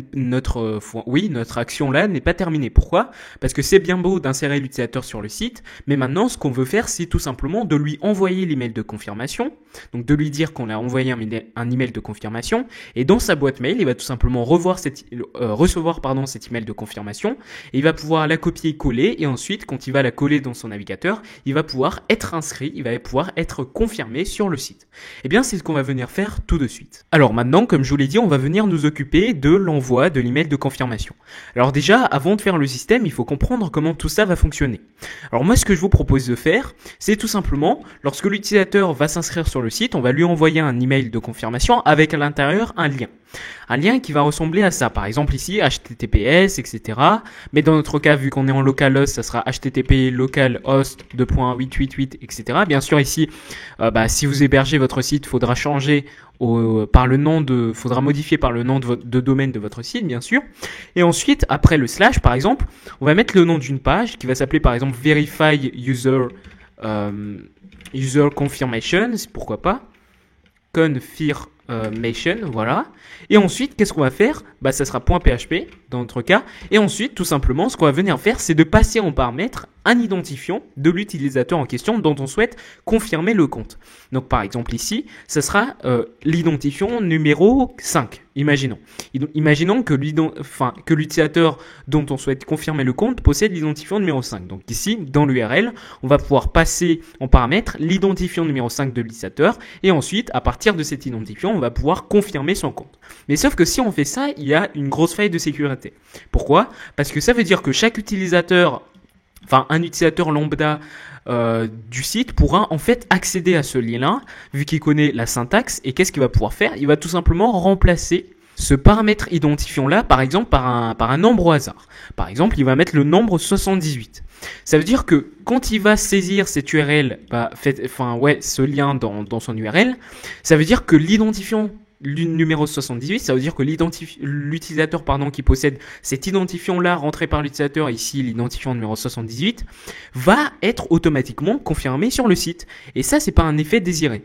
Parce qu'ici, s'il met par exemple ici le numéro 22, ça veut dire que l'utilisateur qui possède cet identifiant numéro 22 sur le site va être confirmé. Ça veut dire qu'un seul utilisateur va pouvoir confirmer tous les comptes des utilisateurs de notre site. Et ça, c'est une grosse faille de sécurité. Donc nous, qu'est-ce qu'on va pouvoir faire? Eh bien tout simplement, on va pouvoir passer un autre paramètre. Donc comme ceci, vous mettez le signe et ce petit caractère là, et ensuite qu'est-ce qu'on va pouvoir faire? Eh bien tout simplement, on va pouvoir passer en paramètre une clé qui sera également unique à chaque utilisateur, une clé qu'on va générer au hasard. Donc par exemple, ça sera la clé 78 4 5 1 2 2 3. Bien sûr, il n'y aura aucun moyen pour un autre utilisateur du site d'accéder à cette clé là, tout simplement parce qu'elle a été générée aléatoirement. Et bien sûr, s'il peut accéder à cette clé, il ne sait pas du tout quel utilisateur possède cette clé là, quel identifiant d'un utilisateur possède cette clé là. Ici, il peut essayer tant qu'il veut, il faut beaucoup de chance quand même pour pouvoir y arriver. Donc ici, comme je vous l'ai dit, pour une question de sécurité, on va également non seulement spécifier la DI, mais on va également spécifier la clé de confirmation pour pouvoir confirmer si c'est bien l'utilisateur en question qui veut confirmer son compte, qui va confirmer son compte. Mais du coup, pour pouvoir accéder à cette variable-là, vous êtes d'accord avec moi que dans notre table, ici, il va falloir ajouter un champ confirmé, un champ clé, pourquoi pas. Et bien pour cela, je vous invite à aller dans la structure de votre table users et vous allez exécuter un nouveau champ. Vous allez venir ajouter un nouveau champ que vous allez appeler par exemple ici clé. Et c'est cette clé-là, en fait, pourquoi pas de type entier, j'enregistre. Et c'est cette clé-là qui va nous permettre de vérifier si, en fait, l'utilisateur qui souhaite accéder, qui souhaite confirmer son compte, eh bien c'est bien l'utilisateur en question. Enfin, cette phrase n'a aucun sens, mais bien. Mais bon, je pense que vous comprenez. Donc voilà, donc en paramètre de l'URL, on va passer l'identifiant et la clé. Ça veut dire que quand on va venir insérer notre utilisateur, eh bien on va insérer son email, son identifiant est généré automatiquement, sa confirmation, son statut de confirmation si vous voulez, donc qui est par défaut à 0, et sa clé qui est générée aléatoirement. Donc voilà, c'est pour ça que tout à l'heure, dans le système d'inscription, je n'ai inscrit encore personne, parce qu'on n'avait pas encore ajouté ce champ clé. Donc je voulais attendre ce chapitre-là pour pouvoir envoyer les mails, pour pouvoir donc ici ajouter un nouvel utilisateur et ajouter donc ce champ-là pour que vous compreniez mieux le système. Ok, c'est parfait. Donc maintenant, donc ici, dans notre système d'inscription, donc dans signup-action.php, il va falloir générer cette clé. Donc pour cela, eh bien pourquoi pas ici créer une nouvelle variable userKey. Et pour pouvoir générer aléatoirement un nombre, il va falloir utiliser la fonction rand comme ceci en PHP qui nous permet de générer un nombre entre un tel nombre et un autre nombre. Du coup ici vous allez par exemple générer un nombre entre 1 million et 9 millions, voilà. Donc pour avoir 6 chiffres au niveau du nombre, donc ça sera donc il y a 6 zéros, donc voilà, 1 million, comme ceci. Donc on va générer un nombre entre 1 million et 9 millions, comme ceci. Voilà, c'est parfait. Et ensuite, du coup, il va falloir... Alors ici, il me dit qu'il y a une erreur. Oui, tout simplement parce que j'ai mis un N au lieu d'une virgule. Ok, c'est parfait. Donc là, le premier paramètre prend le premier élément de l'intervalle, si vous voulez, et le deuxième paramètre prend le deuxième élément de l'intervalle. Donc là, on génère un nombre qui est compris entre 1 million et 9 millions, dans l'intervalle 1 million, 9 millions. Ok, donc ensuite, ici, au niveau de insert into, on va déjà ajouter notre champ clé. Rappelez-vous qu'on vient de créer au niveau de la table users. Et au niveau des values, on va également faire la même chose, comme ceci. On va ajouter un point d'interrogation, puisqu'on a 3 valeurs cette fois-ci. Et ici, pareil, donc dans la requête execute, on va venir donc ici passer en paramètre userKey, qui va tout simplement correspondre à notre clé. Ok, c'est parfait. Donc là, normalement, si j'actualise ma page d'inscription et que maintenant j'insère un nouvel utilisateur, par exemple ici jean@gmail.com, si j'inscris mon utilisateur, ok. Donc maintenant, si je parcours ma table, comme vous pouvez le voir, on a bien cette clé qui est générée aléatoirement. Et là, donc, Jean qui a l'identifiant numéro 2. Donc bien sûr, c'est l'identifiant numéro 2 ici et pas l'identifiant numéro 1 parce que j'ai déjà créé un utilisateur pour effectuer le test. Donc ici, ça veut dire que Jean, qui possède l'identifiant numéro 2, possède la clé 5 470 882. Voilà, donc là, il n'y a aucune chance qu'un utilisateur lambda pourra trouver ce nombre-là avec l'identifiant qui correspond. Ok, donc une fois qu'on a terminé tout ça, on va pouvoir passer aux choses sérieuses, c'est-à-dire l'envoi de l'email. Donc moi, ce que je vous conseille ici de faire, c'est d'aller dans votre dossier action, comme d'habitude, et de créer un autre fichier qu'on va appeler, par exemple, send email action.php, tout simplement. Voilà, pour pouvoir envoyer le mail. Donc ici, on va tout simplement déclarer notre balise PHP et c'est parfait. Donc maintenant, qu'est-ce qu'on va venir faire? Eh bien, c'est très simple. Alors ici, il me dit qu'il y a une erreur. Ok, donc là, c'était juste un bug de mon éditeur. Alors, qu'est-ce qu'on va faire? Pour pouvoir envoyer un mail, comme je vous ai dit au début, eh bien, tout simplement, on va utiliser la bibliothèque PHP Mailer. Et comment faire ça? Eh bien, tout simplement, je vais me rendre dans le GitHub de PHP Mailer tout simplement. Donc pour cela, j'ai juste tapé dans Google PHP Mailer comme ceci. Voilà, et ensuite ici vous allez cliquer sur le premier lien. Alors moi ici il m'affiche du code mais c'est pas ce que je veux. Ici bien sûr ici on a bien donc le GitHub qui apparaît en premier. Donc vous cliquez dessus et vous allez tomber sur cette page GitHub. Alors ici qu'est-ce que vous allez faire? Eh bien tout simplement vous allez sélectionner la branche ici et au lieu de mettre master vous allez prendre la version qui est stable. Ça veut dire avec peu de bugs etc. Donc c'est la version stable. Donc vous cliquez sur 5.2 stable, voilà comme ceci. Et il va tout simplement charger tous les fichiers de cette version-là. Alors maintenant, qu'est-ce qu'on va venir faire? Eh bien, vous en doutez bien, on va pas venir sélectionner tous ces dossiers-là et tous ces fichiers-là, sinon ça va être trop lourd. Donc moi, je vous conseille de prendre les fichiers principaux qui vont nous permettre d'envoyer le mail. Alors ici, il y a de la doc, des exemples, etc., des tests, etc., donc c'est pas très intéressant. Donc ici, vous allez cliquer sur le bouton vert, vous allez cliquer sur Download Zip, ok? Donc vous cliquez sur Download Zip et il va vous télécharger en fait automatiquement le projet, le repository, on appelle ça comme ça sur GitHub. Donc vous cliquez dessus, donc vous l'extrayez, voilà, comme ceci. Et ensuite, ici, tout simplement, vous allez tout simplement copier le dossier qui a été généré. Et ce que vous allez faire, c'est tout simplement de le coller, donc ici, à l'intérieur de votre dossier. Donc de votre projet, ici, confirmation email, ok. Et donc, comme je vous l'ai dit, ici, on avait créé un dossier assets et à l'intérieur un dossier vendor. Et c'est dans ce dossier-là qu'on va venir coller donc notre projet, enfin notre dossier. Donc ici, on a bien PHP Mailer 5.2 stable. Donc moi, ce que je vous conseille de faire, c'est de le renommer en PHP Mailer tout simplement. Voilà, ok, c'est parfait. Et maintenant, à l'intérieur, comme je vous l'ai dit, vu qu'on a téléchargé tout le projet, on a tous les fichiers et les dossiers. Donc moi, ce que je vais faire, c'est tout simplement de récupérer tous les fichiers qui sont juste importants. Donc déjà, on va venir supprimer les fichiers non importants, c'est-à-dire composer.json, exemple, extra, getOS, version, licence, langage, classe pop3, classe.php Mailer, si je ne me trompe pas, ok. Donc ces deux classes-là, donc classe.php Mailer OAS, classe.php Mailer OAS Google, pareil. Et je pense que ça sera tout. Donc vous supprimez tout ça. Voilà. Alors mince. Voilà, comme ceci. Et du coup, il nous reste 3 fichiers. Et ce sont ces 3 fichiers-là qui vont servir à envoyer notre mail tout simplement. Donc ça sera classe.phpmailer.php. Donc comme je vous ai dit, j'utilise la promotion orientée objet. Du coup, il y a des classes. Mais ça, c'est pas grave. On va pas trop voir dans les détails ce qu'il y a à l'intérieur. On a également phpmailer autoload.php. Donc c'est ce fichier-là qu'on va inclure dans notre projet. Et ensuite, on a classe.smtp.php. Bien sûr, il vous faut absolument ces 3 fichiers, puisque ce fichier phpmailer autoload qu'on va inclure dans notre projet a besoin de ces 2 fichiers-là pour fonctionner. Donc il faut bien sûr ces 3 fichiers. Donc ok, donc comme vous pouvez le voir, on a téléchargé des fichiers que nous n'avons pas codés, enfin qui vient en fait tout simplement d'une bibliothèque que cette personne-là, c'est-à-dire Synchro, a publié sur GitHub. Donc c'est un projet open source que vous pourrez utiliser dans vos projets à venir. Ok, donc maintenant on peut fermer ce projet-là. Et ensuite, qu'est-ce qu'on va venir faire? Eh bien tout simplement, on va se rendre dans notre fichier sendemailaction.php.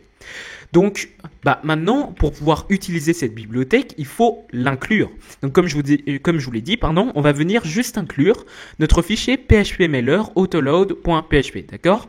Donc c'est ce fichier-là qu'on va inclure dans notre fichier sendemailaction.php. Donc pour cela, eh bien je vais require ici. Donc ça sera dans le dossier assets. Donc encore une fois, notre référence ici, c'est le fichier signup.php, vu qu'on a inclus tout le code dans ce fichier-là, rappelez-vous. Donc en faisant un require action, signup action. Et en fait, tout simplement, vous spécifiez assets, vendor, PHP Mailer, donc votre dossier PHP Mailer. Et ici, on va tout simplement inclure plutôt tout le code qui est à l'intérieur de PHP Mailer autoload, comme ceci, .php. Comme ceci. Donc maintenant, normalement, ici, en faisant ça, on inclut tout le code qu'il y a à l'intérieur de ce fichier PHP Mailer autoload. Ok, c'est parfait. Donc maintenant, qu'est-ce qu'on va venir faire ? Eh bien, c'est très simple. On va utiliser du code d'une personne qui a déjà utilisé cette bibliothèque. Donc, ça veut dire que cette personne-là a déjà écrit notre code à notre place et il l'a publié également sur GitHub. Donc, GitHub, c'est vraiment un site très intéressant pour pouvoir récupérer des projets open source. Donc, cette personne-là s'appelle Isen Lab. D'ailleurs, vous pouvez accéder au lien directement ici en tapant github.com/Isen, donc ISEEN, lab, ensuite /phpmailer, /blob, et ensuite /master, /mail.php. Voilà, vous saisissez ce lien donc dans votre navigateur et vous allez arriver ici sur son repository. Et ici, vous allez voir qu'il a déjà ici écrit donc du code qui va nous permettre tout simplement de pouvoir publier pouvoir envoyer notre mail en utilisant la bibliothèque PHP Mailer autoload. Donc pour cela, on va tout simplement copier tout le code ici PHP qu'il a écrit, voilà, donc sans le code HTML, voilà, comme ceci. Et comme vous pouvez le voir dans son fichier, lui également, il a inclus le fichier PHP Mailer autoload, comme on vient de le faire à l'instant. Donc ensuite, on revient dans notre projet, dans notre fichier send-email-action.php et on va coller tout le code qu'il a écrit. Donc bien sûr, tout le code qu'il a écrit, il l'a stocké à l'intérieur d'une fonction SMTP mailer. Voilà. Donc ensuite, je vais quand même régler tout ce problème d'indentation. Voilà, comme ceci, et c'est parfait. Ok, donc maintenant, on va pouvoir en fait ici donc modifier juste ce qu'il y a entre les apostrophes. Donc ici, nous ce qui nous intéresse, c'est juste configurer correctement notre bibliothèque. Donc ici, vous touchez à rien à part donc les valeurs qui sont saisies ici entre apostrophes. Alors ici, au niveau de mail, SMTP Secure. Alors bien sûr, quand vous voyez des flèches comme ça veut dire qu'il appelle des propriétés ou des méthodes de la classe PHP Mailer autoload, bien évidemment. Donc de la classe PHP Mailer. Donc comme je vous l'ai dit, vu que PHP Mailer utilise la programmation en T-objet, du coup ici on appelle bien des méthodes et des propriétés. Donc quand il y a des parenthèses, c'est que c'est des méthodes, et quand il n'y en a pas, ce sont tout simplement des propriétés. Et comme vous pouvez le voir ici, on découvre l'avantage justement qu'a la programmation en T-objet en PHP. Ici, comme vous pouvez le voir, on comprend très bien ce qu'il faut faire, ce qu'il faut mettre plutôt entre ces apostrophes là. Et ça, tout ça là, c'est grâce à la programmation en T-objet. Ici par exemple, il a créé une méthode isHTML, voilà, pour vérifier si le contenu c'est de l'HTML. Ici addReplyTo pour ajouter une réponse, addAddress, etc. Donc comme vous pouvez le voir, en utilisant la programmation en T-objet, on peut utiliser les méthodes d'une classe existante sans forcément avoir à lire tout le code qu'il y a à l'intérieur. Ce qui ne serait pas possible avec du procédural, parce qu'encore une fois, le procédural c'est une suite d'instructions. Donc bien sûr, vous pouvez créer des fonctions, mais c'est moins pratique que si vous aviez donc une classe avec un objet que vous pourrez instancier de cette classe, et ensuite vous allez pouvoir appeler des méthodes comme ça très explicitement pour pouvoir donc lancer vos recherches. Donc ici en fait chaque méthode possède du code, et en fait en appelant juste la méthode comme ceci, un peu comme les fonctions, en appelant juste la méthode, eh bien on va pouvoir passer des paramètres et on va pouvoir exécuter notre code sans pour autant avoir à lire tout le code écrit. Donc ça c'est un gros avantage de la programmation en T-objet, c'est encore une fois pour mieux organiser votre code. Donc ici, comme vous pouvez le voir, il a mis un new PHP Mailer, c'est comme new PDO, new humain, etc. Donc ça c'est plutôt intéressant au niveau de la programmation en T-objet. Donc moi je vous conseille d'apprendre la programmation en T-objet pour organiser votre code, pour une meilleure lecture, etc. Donc c'est super intéressant. Donc ici, on va arrêter de parler parce que sinon on perd trop de temps. Au niveau de SMTP Secure, qu'est-ce que vous allez faire? Donc là, il appelle bien la propriété de la classe SMTP Secure. Ici, vous allez tout simplement, comme il le dit, enter, donc il est gentil, il a mis toutes les instructions. Donc là, même si vous comprenez pas ce qu'il a écrit au niveau des propriétés et des méthodes, il a quand même ici spécifié donc des instructions à suivre. Donc c'est plutôt Sympa de sa part. Donc ici, Enter SMTP Protocol, ici ça sera tout simplement SSL. Alors ici, bien évidemment, vous pouvez mettre TLS, je pense. Ça dépend du service que vous utilisez. Ici, on va utiliser Gmail pour envoyer nos mails. Donc, je pense que ça fonctionne aussi avec le protocole TLS, mais on va pas rentrer dans les détails. Écrivez SSL, ça fonctionne très bien si vous utilisez Gmail. Alors ensuite, au niveau de mail host, vous allez tout simplement mettre l'SMTP server hostname. Ça veut dire le serveur SMTP de Google. Donc ici, de Gmail plutôt. Et du coup, ici, le serveur SMTP le nom du serveur SMTP de Gmail, c'est smtp.gmail.com, comme ceci. Donc encore une fois, ici, si vous utilisez un autre service, je vous invite à vous renseigner sur leur host, etc., leur protocole, etc. Alors ensuite, ici, au niveau du mail port, ici, il vous demande de rentrer le port SMTP de votre service. Donc pour Gmail, ça sera le port 465. C'est le port utilisé par leur service, tout simplement. Ensuite, au niveau de username, vous allez tout simplement rentrer le mail de l'auteur, c'est-à-dire la personne qui va envoyer le mail. Dans notre cas, c'est nous. Ça veut dire que c'est celui qui a créé le site, ou bien c'est le propriétaire, c'est ici le mail du propriétaire du site. Enfin, si vous voulez, ce sera le mail qui va envoyer le mail. L'adresse email plutôt qui va envoyer le mail. Voilà. Donc là, on va pas trop s'embrouiller là-dessus. Donc ici, je vais mettre mon adresse email, c'est frenchcode.contact@gmail.com, qui est l'adresse email que j'utilise sur FrenchCoder. Alors ensuite, d'ailleurs, vous pouvez me contacter grâce à cette adresse email. Si vous avez des problèmes ou autres, je suis libre pour vous répondre. Alors ici, au niveau de mail password, vous allez mettre le mot de passe de votre adresse email pour pouvoir en fait autoriser PHPMailer tout simplement à se connecter à votre compte pour pouvoir envoyer l'email en question. Le mail, en question. Du coup, ici, tout simplement, vous allez rentrer votre mot de passe. Bien évidemment, je ne vais pas le rentrer ici puisque pour une question de confidentialité. Ensuite, au niveau de mail is HTML, vous laissez à true. Voilà, comme ceci, puisqu'on va... je pense que ça, c'est pour envoyer du code HTML. Ouais, je pense que c'est ça. Alors ensuite, au niveau de from, ici également, ça sera l'auteur du mail. Ça sera vous.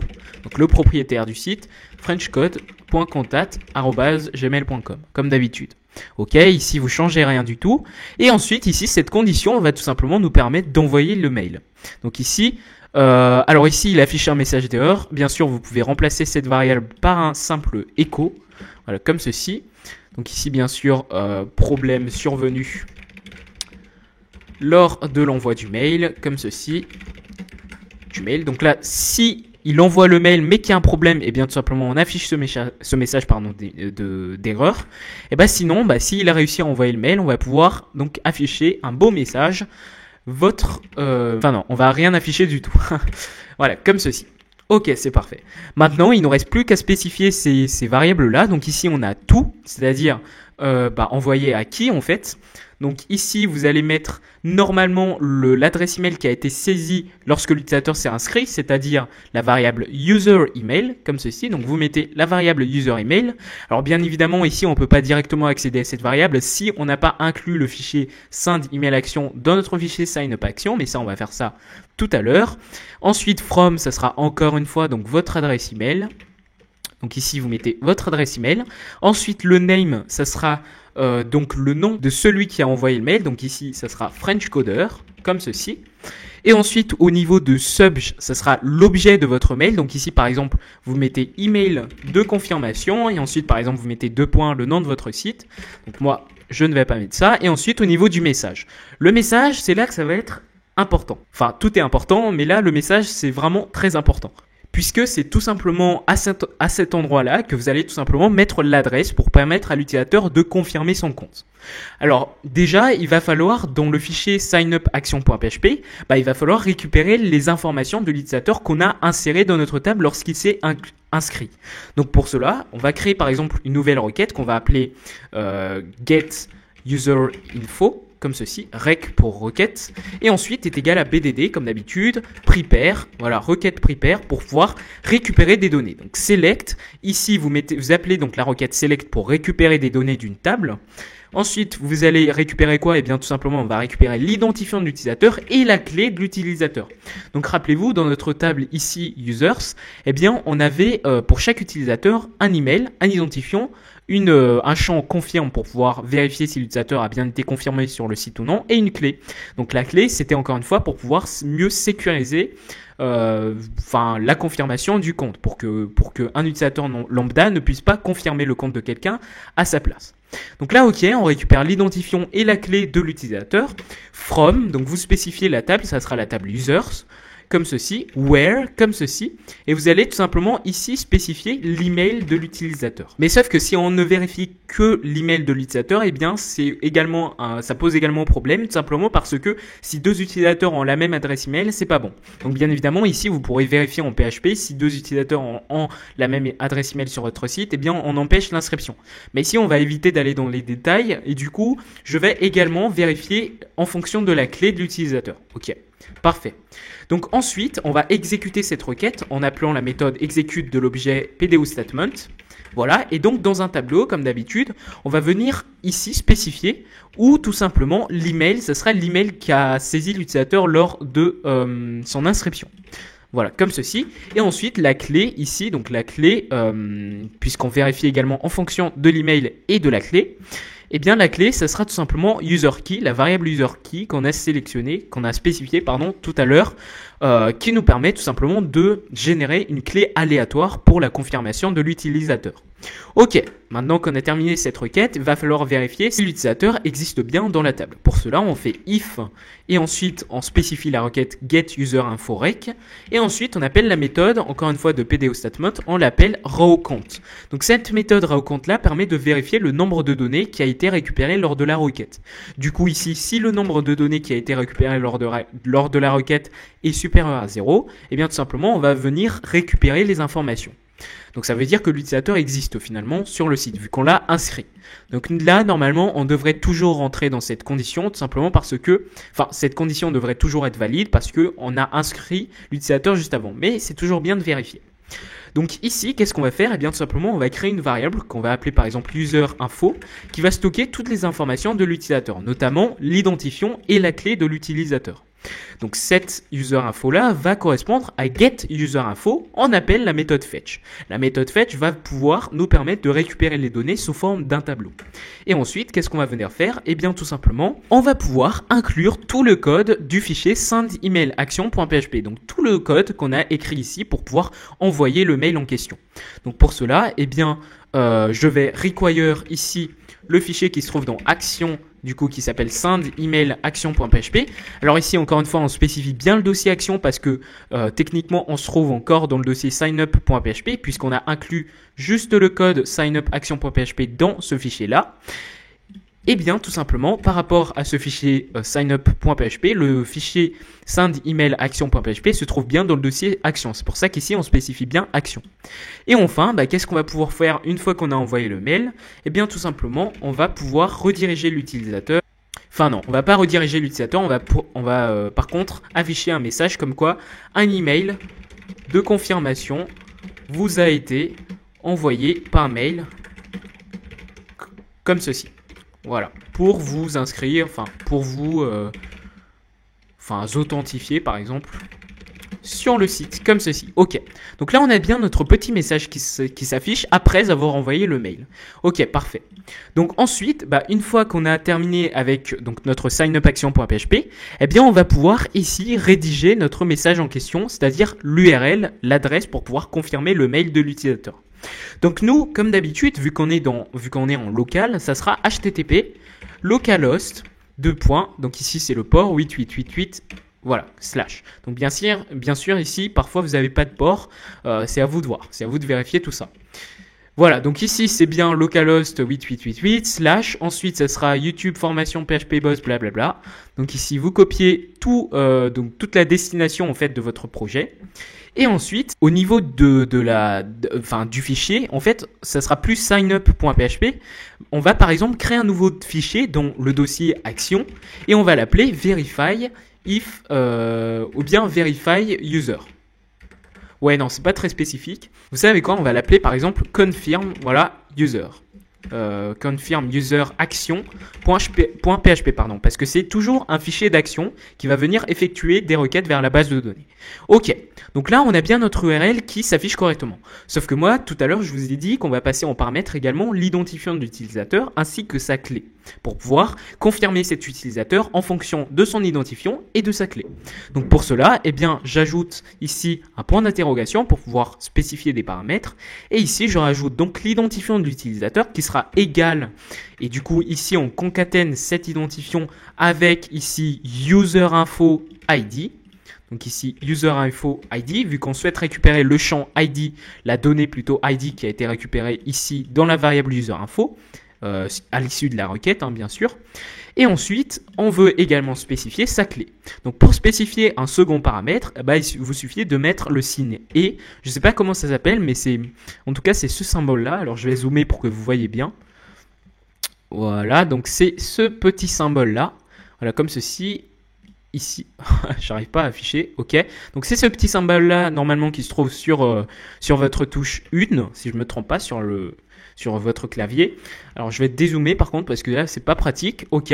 Et ensuite vous allez mettre donc la clé, donc le paramètre clé qui va être égal, on va concaténer avec userinfo, ici la clé, donc le champ clé qui a été récupéré. Ok, donc normalement voilà, donc on a bien notre message qui s'affiche correctement. Alors bien sûr vous pouvez mieux l'afficher, par exemple ici vous allez mettre dans un paragraphe ou bien dans un titre H4 par exemple.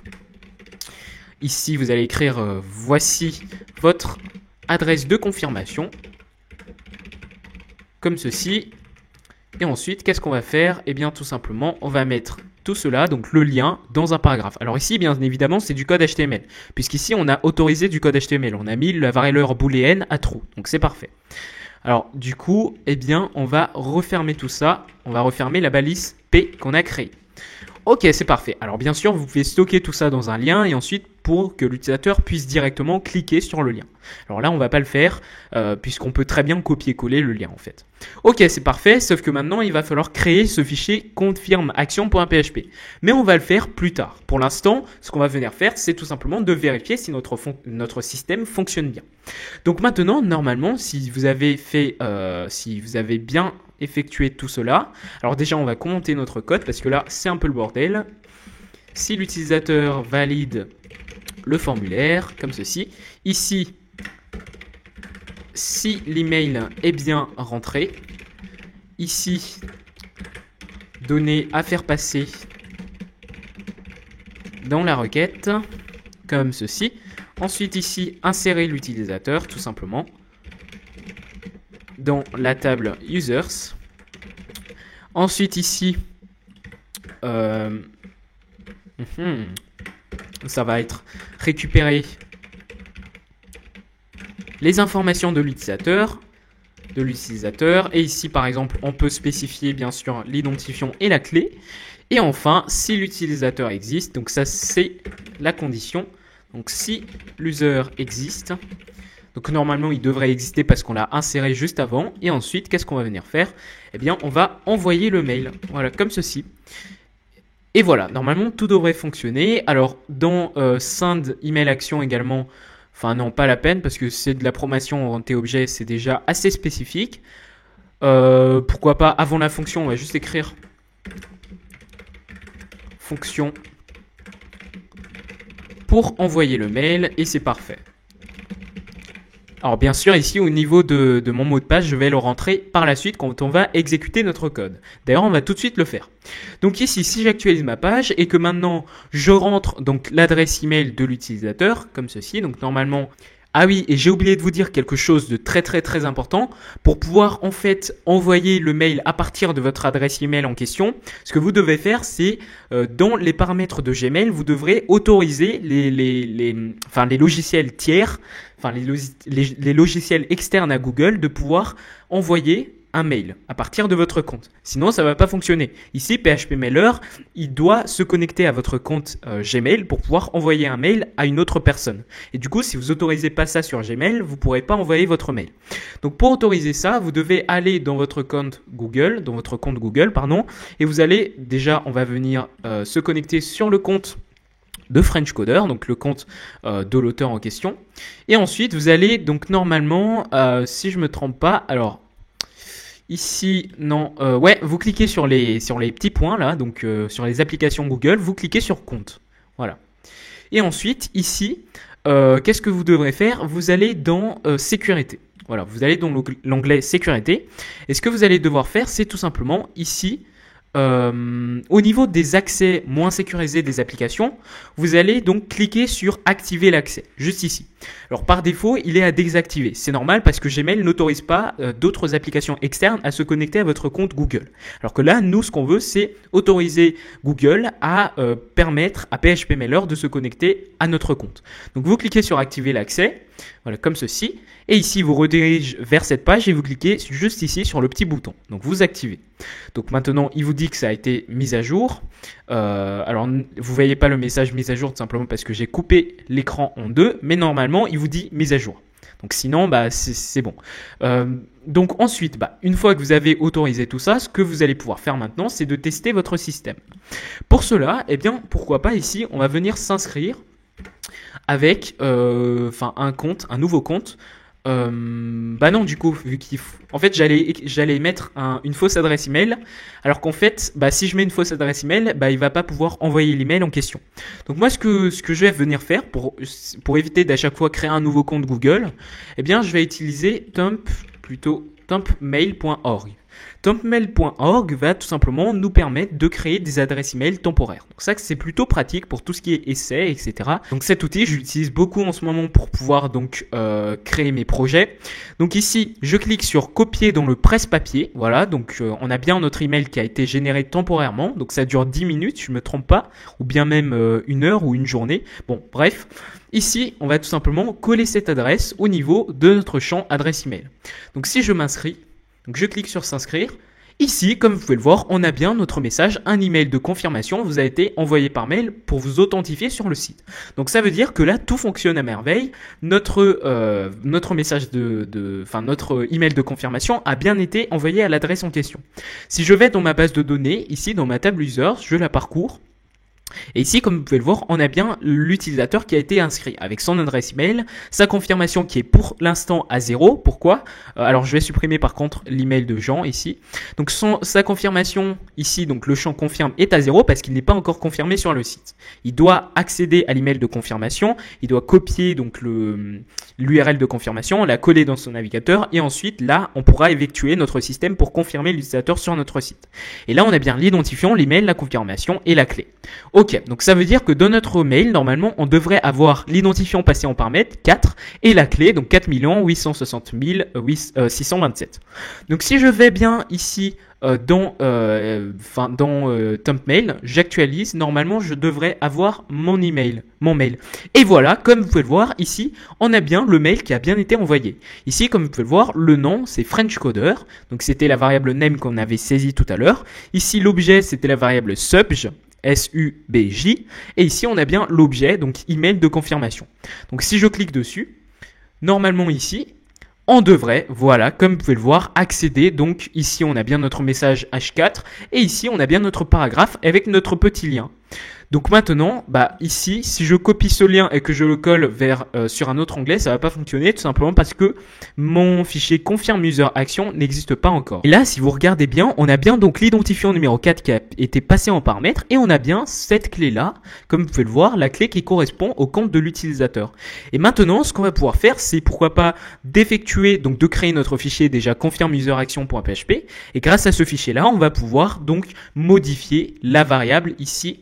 Le champ confirme ici à 1 pour pouvoir donc confirmer l'utilisateur sur notre site. Mais avant ça, bien sûr, il va falloir vérifier si l'identifiant numéro 4 existe, si cette clé existe, si l'utilisateur est bien celui qu'il prétend être, et bien tout simplement on va pouvoir confirmer son compte. Et bien c'est ce qu'on va venir faire tout de suite. Donc maintenant que l'utilisateur a bien accès à son URL de confirmation, on va pouvoir donc créer le fichier confirm user action.php pour pouvoir confirmer le compte de l'utilisateur en fonction de son son identifiant et de sa clé. Alors pour cela, qu'est-ce qu'on va venir faire? Eh bien, on va venir créer ce fichier confirm user action dans le dossier action. Donc c'est toujours un fichier d'action, simplement parce qu'on va faire des requêtes dans la base de données et on va faire quelques vérifications. Donc c'est pas un fichier principal, on va rien du tout afficher à l'utilisateur. Si, on va pouvoir afficher des trucs notamment avec echo, mais c'est pas considéré comme de l'affichage brut en HTML.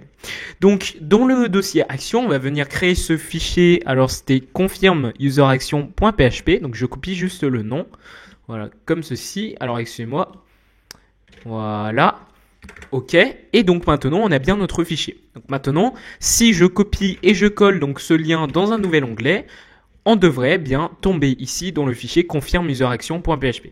Sauf que ça n'affiche rien du tout, ça fait rien du tout parce que le fichier est vide. Alors premièrement, qu'est-ce qu'on va faire? On va déclarer notre balise PHP, on va inclure notre base de données. Alors cette fois-ci, vous spécifiez plus le dossier action parce que ce fichier-là, c'est directement un fichier principal, c'est considéré comme un fichier principal vu qu'on y accède directement par l'URL. Alors que rappelez-vous, les autres fichiers, ils servaient juste d'intermédiaire pour pouvoir inclure du code, pour pouvoir inclure leur code à l'intérieur d'un autre fichier qui est le fichier principal. Ici, dans notre cas, signup.php. Et du coup, ce fichier-là confirme user action, c'est le fichier qu'on va venir appeler principalement pour pouvoir confirmer, directement si vous voulez, pour pouvoir confirmer le compte de l'utilisateur. Alors que les autres fichiers, là, on les a juste inclus, mais on ne les a pas appelés directement.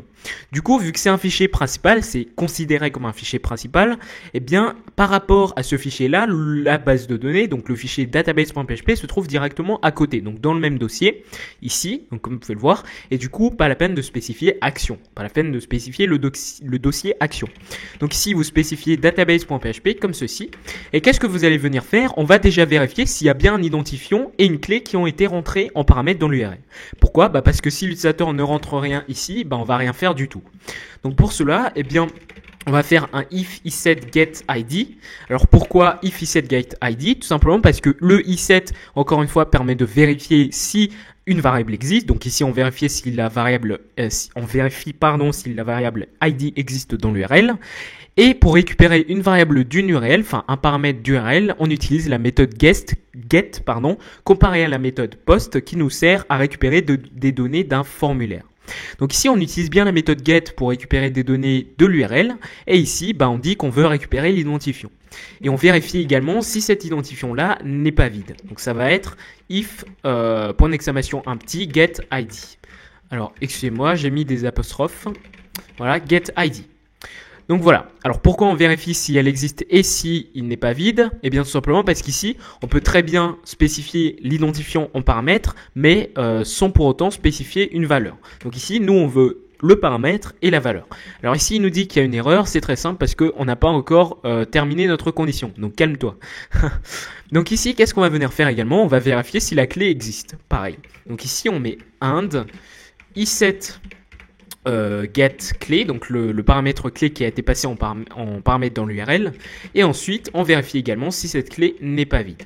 Alors cette condition est assez longue, donc je vous propose de couper tout cela et de mettre tout ça dans une variable, comme ça va être plus lisible. Et ici donc on check if all params or in URL, voilà, comme ceci, est égal à la condition du coup, voilà, comme ceci. Ok, et ensuite, qu'est-ce qu'on va pouvoir faire? Eh bien, tout simplement, on va appeler cette variable tout simplement dans la condition. Donc maintenant, bien sûr, si j'actualise ma page, ok, ça s'affiche correctement. Sinon, on va pouvoir écrire, par exemple, aucune confirmation n'est disponible. Voilà, pourquoi pas. Donc ici, si j'actualise maintenant ma page, alors normalement, il devrait afficher l'écho. C'est sûrement dû à cette condition-là qu'on a stockée dans l'URL. Alors je vais la remettre dans if. Donc, je vais voir si ça fonctionne. Donc ok, aucune confirmation n'est disponible. Alors je pense que cette série de conditions-là, faut pas la mettre dans une variable. Donc bien sûr, vous pouvez la laisser comme ça, ou bien vous pouvez indenter, etc. Donc là, c'est pas grave, c'est pas du tout grave, ça fait exactement la même chose. On va pouvoir juste le commenter pour lui dire ce qu'elle fait en fait. Du coup ici on va écrire par exemple vérifier si les données sont bien passées dans l'URL. Donc ici entre parenthèses je vais mettre id et clé comme ceci. Ok, donc comme ça on peut comprendre ce que fait cette condition. Alors c'est pas du tout grave si on la stocke pas dans une variable. Donc maintenant, qu'est-ce qu'on va faire? Eh bien, tout simplement, une fois qu'on a bien rentré ici, comme vous pouvez le voir, par exemple, je rentre un identifiant au hasard et je rentre une clé au hasard. Et bien sûr, si le hasard fait les choses, ça fonctionne. Pourquoi? Parce qu'on n'a pas encore vérifié si cet identifiant et cette clé-là correspondent à donc un utilisateur. Enfin, si un utilisateur dans notre table possède bien cet identifiant et cette clé est rentrée. Donc là, il va falloir vérifier ça. Et pour cela, eh bien, on va faire une requête. Tout d'abord, on va venir stocker l'identifiant of user comme ceci. Ça sera getID pour pouvoir mieux manipuler nos variables. Et ensuite, ici, ça sera clé ou bien key of user comme ceci. Get clé. Voilà, comme ceci. Ensuite, qu'est-ce qu'on va venir faire? Eh bien, tout simplement, on va faire une requête donc, qui va vérifier check if user existe, tout simplement. Et cette requête-là va appeler notre variable BDD, donc qui est issue de notre fichier database.php. Et ensuite, on appelle la méthode prepare et on va select, on va récupérer les données. On va récupérer quoi? On va juste, par exemple, on va récupérer l'ID, c'est pas très intéressant. Mais bon, select ID from users, donc de la table users, ou tout simplement l'identifiant est égal à point d'interrogation et donc and clé est égal à point d'interrogation. Bien sûr, ces points d'interrogation seront ensuite spécifiés par l'identifiant de l'utilisateur qui a été rentré en paramètre et la clé de l'utilisateur qui a été également rentrée en paramètre. Alors ensuite, qu'est-ce qu'on va venir faire? Eh bien, tout simplement, on va exécuter cette requête-là, donc check if user exist, exécute. Et dans un tableau, on va tout simplement passer premièrement l'identifiant de l'utilisateur, donc ID of user, donc la variable ID of user, et ensuite la clé, donc key of user. Donc là, grâce à cette requête, on va venir vérifier dans la table s'il y a bien un utilisateur qui possède la clé qui a été saisie en paramètre et l'identifiant également qui a été saisi en paramètre. Alors ici, on récupère l'ID, mais pour l'instant, ça nous sert à rien. Donc vous mettez juste ID comme ça, mais de toute façon, on va pas l'utiliser.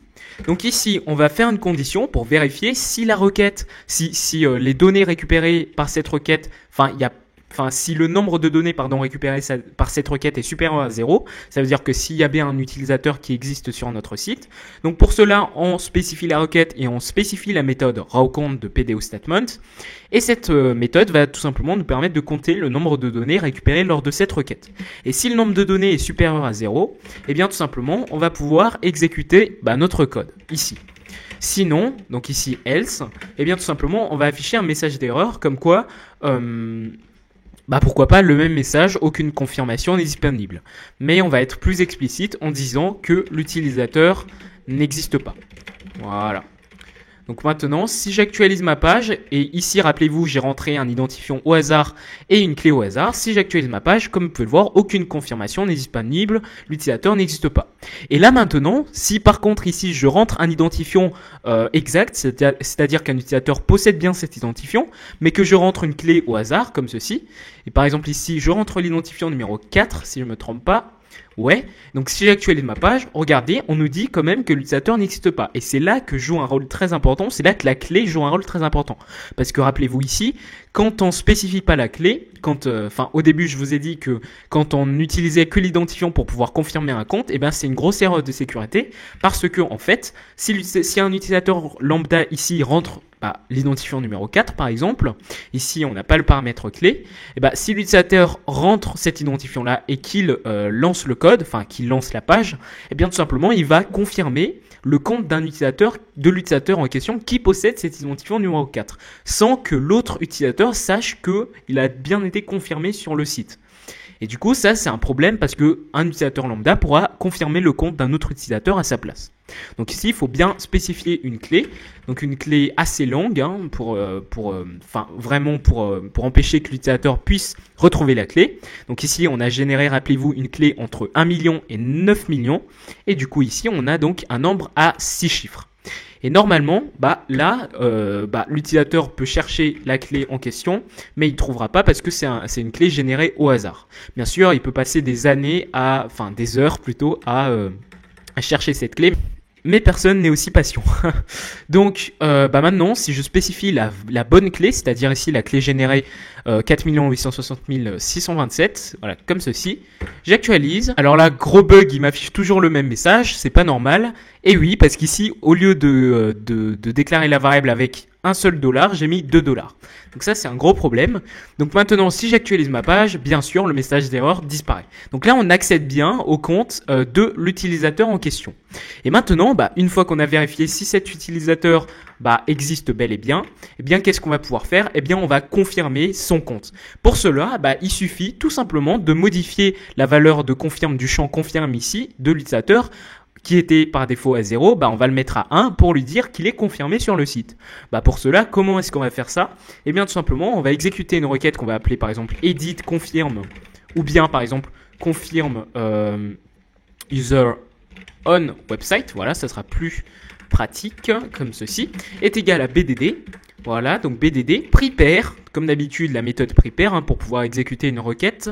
Et ensuite, qu'est-ce qu'on va pouvoir faire? Ici, cette fois-ci, je vais vous montrer une nouvelle si vous avez bien évidemment pas suivi les tutoriels précédents, notamment la boîte mail et le blog. Donc ici, ce sera update. Update va nous permettre, comme son nom l'indique, de mettre à jour une donnée dans une table. Donc ici, vous mettez update, vous mettez le nom de votre table, users, set, donc set pour mettre la nouvelle valeur, donc la valeur à modifier. Donc ça sera quoi? Ça sera tout simplement la valeur, le champ plutôt confirme, comme ceci. Et ensuite, ici, vous mettez point d'interrogation, est égal à point d'interrogation. Bien évidemment, si ici vous aviez d'autres champs à modifier, vous mettez virgule, le nom du champ, et ensuite est égal à point d'interrogation, etc. Ici, on n'a qu'un seul champ, c'est le champ confirme. Et ensuite, qu'est-ce qu'on va faire? Where, donc où tout simplement, l'identifiant de l'utilisateur est égal à point d'interrogation. Bien sûr, si vous voulez être plus précis, vous pouvez spécifier la clé. Mais là, juste en fonction de l'identifiant, on peut modifier la valeur. Pourquoi? Parce que, comme je vous l'ai dit au début du tutoriel, chaque utilisateur possède un identifiant unique généré par l'ordinateur, puisque par exemple si cet utilisateur-là possède l'identifiant numéro 56, ça veut dire que l'utilisateur suivant possédera le numéro 57, l'identifiant 57. Pourquoi? Parce qu'on a auto-incrémenté. C'est l'ordinateur plutôt qui va venir auto-incrémenter la valeur précédente pour donner la nouvelle valeur. Du coup, cet identifiant est unique. Donc là, pas la peine d'à chaque fois préciser un de clé. Par contre, si vous voulez être bien précis comme il faut, vous pouvez spécifier ça. Mais bon, c'est pas grave pour le moment. Donc ici, on va également exécuter du coup cette requête comme ceci. Et dans un tableau, on va venir tout simplement spécifier la nouvelle valeur à modifier, c'est-à-dire confirme, on va le mettre au lieu de 0, cette fois-ci on le met à 1. Et ensuite, au niveau de where id est égal à point d'interrogation, on va tout simplement spécifier l'identifiant qui a été rentré en paramètre de l'URL. Donc ça sera id of user, comme ceci. Et voilà, normalement, on a bien, grâce à cette requête, modifié le champ confirmé de l'utilisateur. Et maintenant, une fois qu'on a confirmé tout ça, qu'est-ce qu'on va pouvoir faire? Tout simplement, on va pouvoir rediriger cet utilisateur au niveau de notre page, par exemple, login, ici, qu'on a créé au tout début de ce tutoriel. Login. Alors du coup, vu qu'on est dans le fichier confirme useraction.php, il faut sortir du dossier action et ensuite accéder à login.php. Alors ici, pour ceux qui se demandent si on peut ici mettre une condition pour vérifier déjà si la valeur confirme est déjà égale à 1, vous pouvez très bien le faire, bien sûr. Ça fait une étape en plus, mais ça fonctionne correctement. Donc ici, ce que vous pouvez faire, c'est de mettre une condition pour vérifier si la variable, si le champ confirme est déjà à 1, on fait rien. Et sinon, si le champ confirme est à 0, et tout simplement, on le modifie en 1. Mais ici, en fait, en faisant déjà cette requête confirme user on website, même si la valeur est à 1, il va quand même modifier le champ et la remettre à 1. Donc là, c'est comme si, en fait, on n'avait pas modifié. C'est comme si, en fait, on avait laissé la valeur par défaut, c'est-à-dire la valeur 1. Par contre, ici, si la valeur est à 0, avec cette requête, on va pouvoir la mettre à 1. À 1, bref. Et, en fait, ce que je veux vous dire, c'est que ça sert à rien de vérifier, en fait, parce que dans tous les cas, en fait, il va modifier la valeur à 1. Du coup, si la valeur était à 1, il va quand même la mettre à 1. En fait, il va la modifier, mais vous n'allez pas voir qu'il modifie puisque la valeur était déjà à 1. Donc là, c'est pas très grave. Alors, enfin, qu'est-ce qu'on va venir faire? On va commenter tout ça. Donc ici, ça sera les paramètres. Voilà. Les paramètres de l'utilisateur, comme ceci. Ensuite, ici, vérifier si l'utilisateur existe. Ensuite, ici, pareil, vu que c'est la même requête. Et ici, qu'est-ce qu'on va faire? Modifier la valeur confirme de la table users à 1 pour confirmer Pour confirmer quoi? Pour confirmer donc le compte de l'utilisateur, de l'user. Comme ceci. C'est parfait. Et enfin, qu'est-ce qu'on fait? On fait une redirection vers la page de connexion. Et enfin, c'est dans cette page de connexion que nous allons tout simplement pouvoir permettre à l'utilisateur de se connecter et ensuite d'accéder aux ressources en question, c'est-à-dire la page d'accueil par exemple. Du coup, on va pouvoir essayer notre code. Donc ici, on peut aller directement dans notre mail qu'on a reçu au lieu de nous inscrire encore une seconde fois. Ça n'a aucun sens. Et ici, qu'est-ce qu'on va pouvoir faire? On va copier ce lien. D'ailleurs, on l'a déjà copié, mais c'est pas très grave. Et qu'est-ce qu'on va venir faire? On va la coller au niveau de notre navigateur. On exécute le code, donc là il affiche rien du tout, et si maintenant on va dans notre table users, comme vous pouvez le voir, la valeur de confirme est allée à 1, donc elle est passée de 0 à 1. Bien sûr ici si je la remets à 0 et que je réexécute le code, et maintenant si je reviens dans la table, elle est bien modifiée à 1. C'est parfait, mais par contre ici il y a un petit problème parce que je lui ai dit de nous rediriger vers la page de connexion et il ne l'a pas fait. C'est tout simplement parce que dans notre code j'ai écrit header directement avec le nom du fichier alors qu'ici il faut mettre location. Donc là, faites très attention à ça. Donc maintenant, si j'actualise ma page, on est bien redirigé vers la page login.php. Donc comme vous pouvez le voir, tout fonctionne correctement. Et maintenant, ce qu'il nous reste à faire, c'est tout simplement de connecter l'utilisateur et en vérifiant tout simplement si l'utilisateur qui est inscrit est confirmé. Et enfin, qu'est-ce qu'on va venir faire? Eh bien, tout simplement, on va rediriger cet utilisateur une fois qu'il est connecté vers la page d'accueil qu'on va créer par la suite. Et bien sûr, dans cette page d'accueil, il va falloir vérifier si l'utilisateur est bien authentifié pour pouvoir accéder aux ressources. Donc nous, on se retrouve dans le chapitre suivant sur l'espace de connexion. Alors maintenant, on va se charger de créer un espace de connexion tout simple où l'on vérifie en fait si l'utilisateur est bien inscrit sur le site comme d'habitude. Comme d'habitude, pourquoi je dis comme d'habitude? Parce que dans les deux autres projets de cette formation, on a tout simplement dans l'espace de connexion, on vérifiait juste si l'utilisateur existait, c'est-à-dire si son pseudo et son mot de passe par exemple sont corrects ou bien email ou mot de passe correct. Alors qu'ici, on va également vérifier si l'utilisateur est confirmé sur le site. Donc il y a ce nouveau facteur qui rentre en compte, c'est la confirmation de l'utilisateur. Donc vous en doutez bien, ce qu'on va venir faire, c'est d'aller dans la table et de vérifier que cette valeur de confirmé est à 1. Sinon, si c'est à 0, eh bien ça veut dire que l'utilisateur n'est pas encore confirmé sur le site et il ne pourra pas se connecter, tout simplement. Alors, d'ailleurs ici on ne prend pas en compte le mot de passe, donc ça réduit un peu le nombre de choses à vérifier. Ok, c'est parfait. Donc maintenant, qu'est-ce qu'on va faire? Au niveau de login.php, ici on n'a rien. Donc qu'est-ce qu'on va faire? On va tout simplement déclarer notre template HTML. Et comme d'habitude, au niveau du head, on va tout simplement donc inclure notre fichier head.php qui se trouve dans le dossier includes comme ceci. Donc rappelez-vous, dans ce fichier, on stocke juste notre balise head pour éviter d'à chaque fois copier-coller le même code dans chaque fichier principal qu'on va créer. Donc ici, include head.php. Donc voilà, ici on a juste importé notre bibliothèque Bootstrap pour pouvoir utiliser donc des composants de ce framework. Alors qu'est-ce qu'on va venir faire maintenant? Eh bien tout simplement, on va ici, donc dans notre body, créer un formulaire. Donc un formulaire de Bootstrap comme d'habitude. Donc ici, je copie juste le code de ce formulaire-là. Donc Bootstrap, c'est encore une fois un framework CSS très utile, surtout si vous voulez pas utiliser beaucoup de CSS dans votre projet, si vous voulez pas perdre votre temps à créer du CSS, vous pouvez utiliser ce framework. D'ailleurs, il gère assez bien le responsive ensuite, et en plus, il propose un système de grid. Donc c'est pas mal. Alors, au niveau du formulaire, qu'est-ce qu'on va faire? Eh bien, tout simplement, alors déjà, je vais retirer les champs qui ne servent à rien, donc c'est-à-dire, le petit message de tout à l'heure, et ici le champ password. Encore une fois, ici on ne tient pas en compte du mot de passe, mais bien évidemment, pour vous, votre système votre système de connexion, vous devez tenir compte du mot de passe, sinon ça n'a aucun sens. Alors ici, moi, c'est juste pour un exemple, donc je tiens en compte juste de l'adresse email. Ok, parfait. Alors ensuite, qu'est-ce qu'on va faire? Ici, on va modifier ça en français, donc adresse email, comme ceci. Je vais juste enlever les attributs Bootstrap qui ne servent à rien. Donc ici, ID, etc. Donc ça, c'est plutôt pour du JS, sachant qu'ici, on n'utilise pas de JS. Donc le type, ça sera email. Donc au niveau du bouton, ça sera se connecter, comme ceci. Donc c'est exactement comme le formulaire d'inscription, finalement. Et ensuite, pour le formulaire, au niveau du form, on va mettre la méthode post, simplement parce qu'on va faire passer des données du formulaire vers notre fichier PHP, vers notre fichier d'action. Et ensuite, ici, qu'est-ce qu'on va faire? Eh bien, tout simplement, on va mettre un name au niveau du champ email. Et qu'est-ce qu'on va venir faire? On va mettre le name email. Pareil pour le bouton se connecter, on va mettre le name validate pour pouvoir accéder aux données justement de ces inputs-là. Alors ensuite, une fois qu'on a ça, on peut aller dans le fichier login.php et comme vous pouvez le voir, on a bien notre formulaire qui s'affiche pas correctement parce que j'ai oublié de mettre la classe container de Bootstrap. Alors ensuite, je vais aussi mettre 2 sauts de ligne. Alors la classe container nous permet tout simplement de mettre des marges. C'est encore une fois une classe de Bootstrap. Donc là, on a exactement le même formulaire que celui d'inscription. Alors je vais quand même désactiver l'autocomplete comme ceci.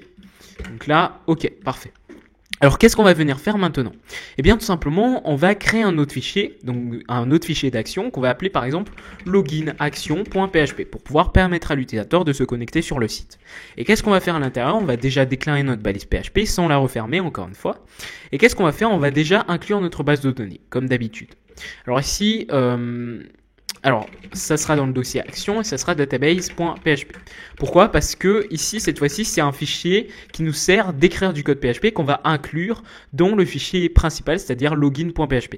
Donc ici, bien évidemment, au niveau de notre fichier, tout en haut, on va venir donc inclure avec un require notre fichier dans le dossier action login.action.php, comme ceci, pour pouvoir donc avoir tout le code de ce fichier login.action à l'intérieur de notre fichier login.php. Ok, du coup, à partir de ce fichier login.php là, notre fichier database.php se trouve dans le dossier action. Ok, donc c'est pour ça qu'ici on spécifie bien action/database.php. Alors maintenant, qu'est-ce qu'on va faire? Eh bien tout simplement, on va vérifier si l'utilisateur clique bien sur le bouton se connecter. Pour cela, eh bien tout simplement, on va vérifier ici avec un isset si la variable post-validate a bien été déclarée. Donc ça, c'est exactement ce qu'on a fait dans le fichier ici, sign up action. On a vérifié si l'utilisateur validait bien le formulaire. Donc, cliquez bien sur le bouton. Voilà, comme ceci. Alors ensuite, s'il clique sur le bouton, on va vérifier également s'il a bien rentré une adresse email. Donc pour cela, on va tout simplement vérifier si l'adresse email n'est pas vide. Si le champ post email n'est pas vide. Ok. Donc sinon, on peut lui montrer un message d'erreur comme ceci. Donc veuillez rentrer une adresse email, tout simplement. Voilà. Donc maintenant, si j'actualise ma page et que je clique sur se connecter, on a bien notre message, veuillez rentrer une adresse email. Alors ensuite, ici on va exécuter notre code. Qu'est-ce qu'on va venir faire? Eh bien tout simplement, alors déjà, je vais stocker dans une variable user email, donc l'email de l'utilisateur, en mettant bien évidemment un HTML special char pour éviter que l'utilisateur puisse rentrer du code HTML et faire des injections en JavaScript, etc. Et qu'est-ce qu'on va venir faire? Eh bien tout simplement, ici, on va vérifier si l'utilisateur existe. Mais comme je vous l'ai dit, si également l'utilisateur est bien confirmé au niveau de notre site. Du coup, qu'est-ce qu'on va venir faire? Ici, du coup, ça sera user confirmation. On va créer une variable user confirmation. Et du coup, cette fois-ci, nous, on requiert que cette valeur soit à 1. Donc du coup, la valeur de la variable user confirmation doit être à 1. Donc maintenant, on va pouvoir faire notre requête pour vérifier ici, donc check if user exist, comme ceci. Donc vérifier si l'utilisateur existe. On appelle notre variable BDD issue de notre fichier database ici. Et ensuite, qu'est-ce qu'on fait? On va tout simplement mettre un prepare et on va select, comme ceci, on va sélectionner. Et on va sélectionner quoi? Par exemple, l'identifiant. Et ensuite, from la table users, where tout simplement, ici, l'email, ça sera égal à point d'interrogation. Mais attention, ici, je vous ai bien dit qu'on vérifie également si l'utilisateur est bien confirmé. Et ici, alors vous savez quoi, je vais tout simplement faire 2 requêtes. Donc ici, je vais faire une première requête pour vérifier si l'utilisateur existe et ensuite une autre requête pour vérifier si l'utilisateur a bien été confirmé. Comme ça va nous permettre d'afficher 2 messages d'erreur différents. Donc pour cela, eh bien, je vais exécuter cette requête en appelant la méthode execute. Je vais mettre un array et à l'intérieur de ce tableau, alors bien sûr ici, vous pouvez utiliser la nouvelle syntaxe de PHP en mettant des crochets pour déclarer un tableau. Mais ici, on va utiliser array, c'est plus simple et plus explicite. Et qu'est-ce qu'on va venir faire? Eh bien tout simplement en paramètre on va passer l'email que l'utilisateur a rentré, d'accord? Donc ici on va vérifier juste si l'utilisateur existe, donc si son email existe. Alors bien évidemment pour être plus précis il faudrait ici également spécifier son mot de passe, par exemple si son mot de passe est correct. Alors ça c'est un vrai système de connexion. Donc pour l'instant on va se contenter de vérifier si notre email existe. Parce que ici, on va pas faire un vrai système de connexion. Si vous voulez, on va juste vérifier si notre système de confirmation d'email fonctionne bien. Donc ici, on vérifie donc si l'utilisateur existe. Donc ça veut dire que si le nombre de données qui a été récupéré lors de cette requête est supérieur à 0, donc if check if user existe, comme ceci, raw count, donc on compte le nombre de données récupérées lors de cette requête, donc on appelle la méthode raw count. Et qu'est-ce qu'on va venir faire? Eh bien tout simplement, on va venir compter le nombre de données, et si ce nombre de données est supérieur à 0, qu'est-ce qu'on va venir faire? Eh bien on va exécuter notre code. Et ici, on va pouvoir vérifier notamment si l'utilisateur a bien été confirmé sur notre site. Sinon, eh bien on va afficher un message d'erreur, comme quoi, l'email est incorrect. Voilà, comme ceci. Donc là, on peut déjà essayer notre code. Donc ici, je vais aller dans login.php.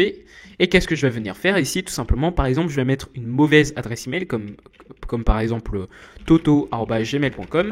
Je valide. Et ici, on a quoi? L'email est incorrect. Ok, tout fonctionne. Ça veut dire que l'utilisateur, il n'y a aucun utilisateur qui possède l'email en question dans la table. Alors maintenant, comme je vous l'ai dit, on va tout simplement venir vérifier si cet utilisateur-là qui a été récupéré est bien authentifié. Donc ça veut dire qu'ici, par exemple, si je rentre mon véritable adresse email, c'est ma véritable adresse email, ici, bam, je copie et je colle dans le champ. Je clique sur se connecter, on n'a pas le message d'erreur qui s'affiche. Pourquoi? Parce que l'utilisateur existe bien. L'email existe bien dans la table users. Donc maintenant, on va vérifier que cet utilisateur-là est bien confirmé. Donc pour cela, eh bien, je vais tout simplement créer une nouvelle requête que je vais écrire par exemple ici check if user is confirmed, pourquoi pas. Voilà, est égal à bdd. Prepare comme d'habitude, donc la méthode prepare qui nous permet d'exécuter notre requête. Et on va également faire une requête select pour récupérer des données.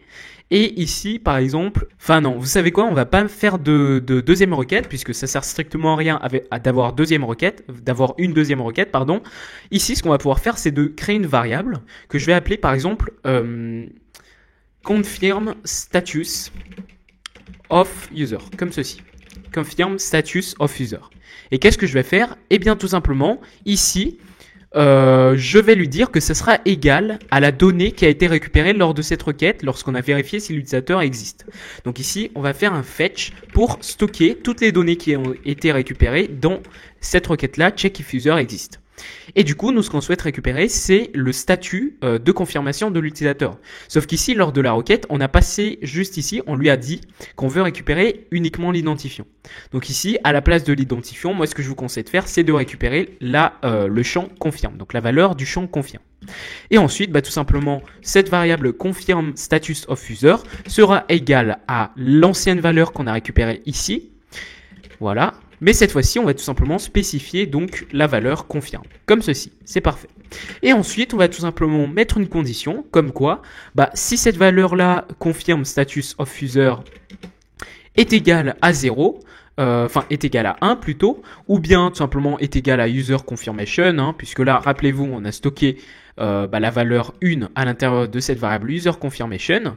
Et bien tout simplement, qu'est-ce qu'on va pouvoir faire? Eh bien, on va log l'utilisateur, c'est-à-dire qu'on va lui attribuer une session comme quoi il est plutôt authentifié sur le site. Sinon, qu'est-ce qu'on va venir faire? On va tout simplement afficher que votre compte, comme ceci, n'est pas confirmé. N'est pas confirmé sur le site. Le site, veuillez le faire à partir du mail que nous vous avons envoyé sur votre boîte mail. Alors ça fait un gros message, mais c'est pas grave, au moins on est explicite. Ok, c'est parfait. Et ensuite, tout simplement, si l'utilisateur est confirmé sur le site, eh bien tout simplement, on va lui déclarer une session host. Comme ceci. Donc normalement, vous connaissez cette session host si vous avez suivi les deux projets. Sinon, je vais vous l'expliquer. Alors, une session, qu'est-ce que c'est? Il faut déjà savoir ce que c'est. Donc une session, c'est tout simplement une variable globale, on va dire. Enfin, c'est pas vraiment ça, mais c'est une variable, on va dire, qui va pouvoir être transitée sur chaque page de notre site.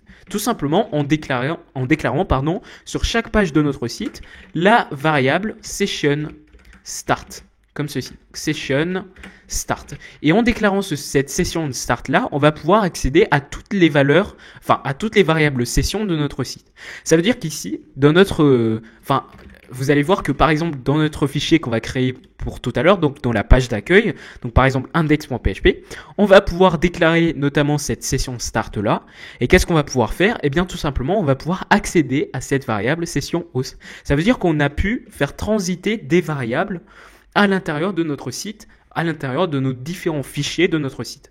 Et du coup, on va pouvoir jouer avec cette variable-là en stockant par exemple ici une session host, et cette session host-là va tout simplement vérifier si l'utilisateur est connecté sur notre site ou pas. Et du coup, dans notre fichier d'accueil, ce qu'on va pouvoir faire, c'est de vérifier si cette session host-là est déclarée, tout simplement. Et du coup, ici, on va mettre true, comme ceci, puisque notre utilisateur est bien authentifié.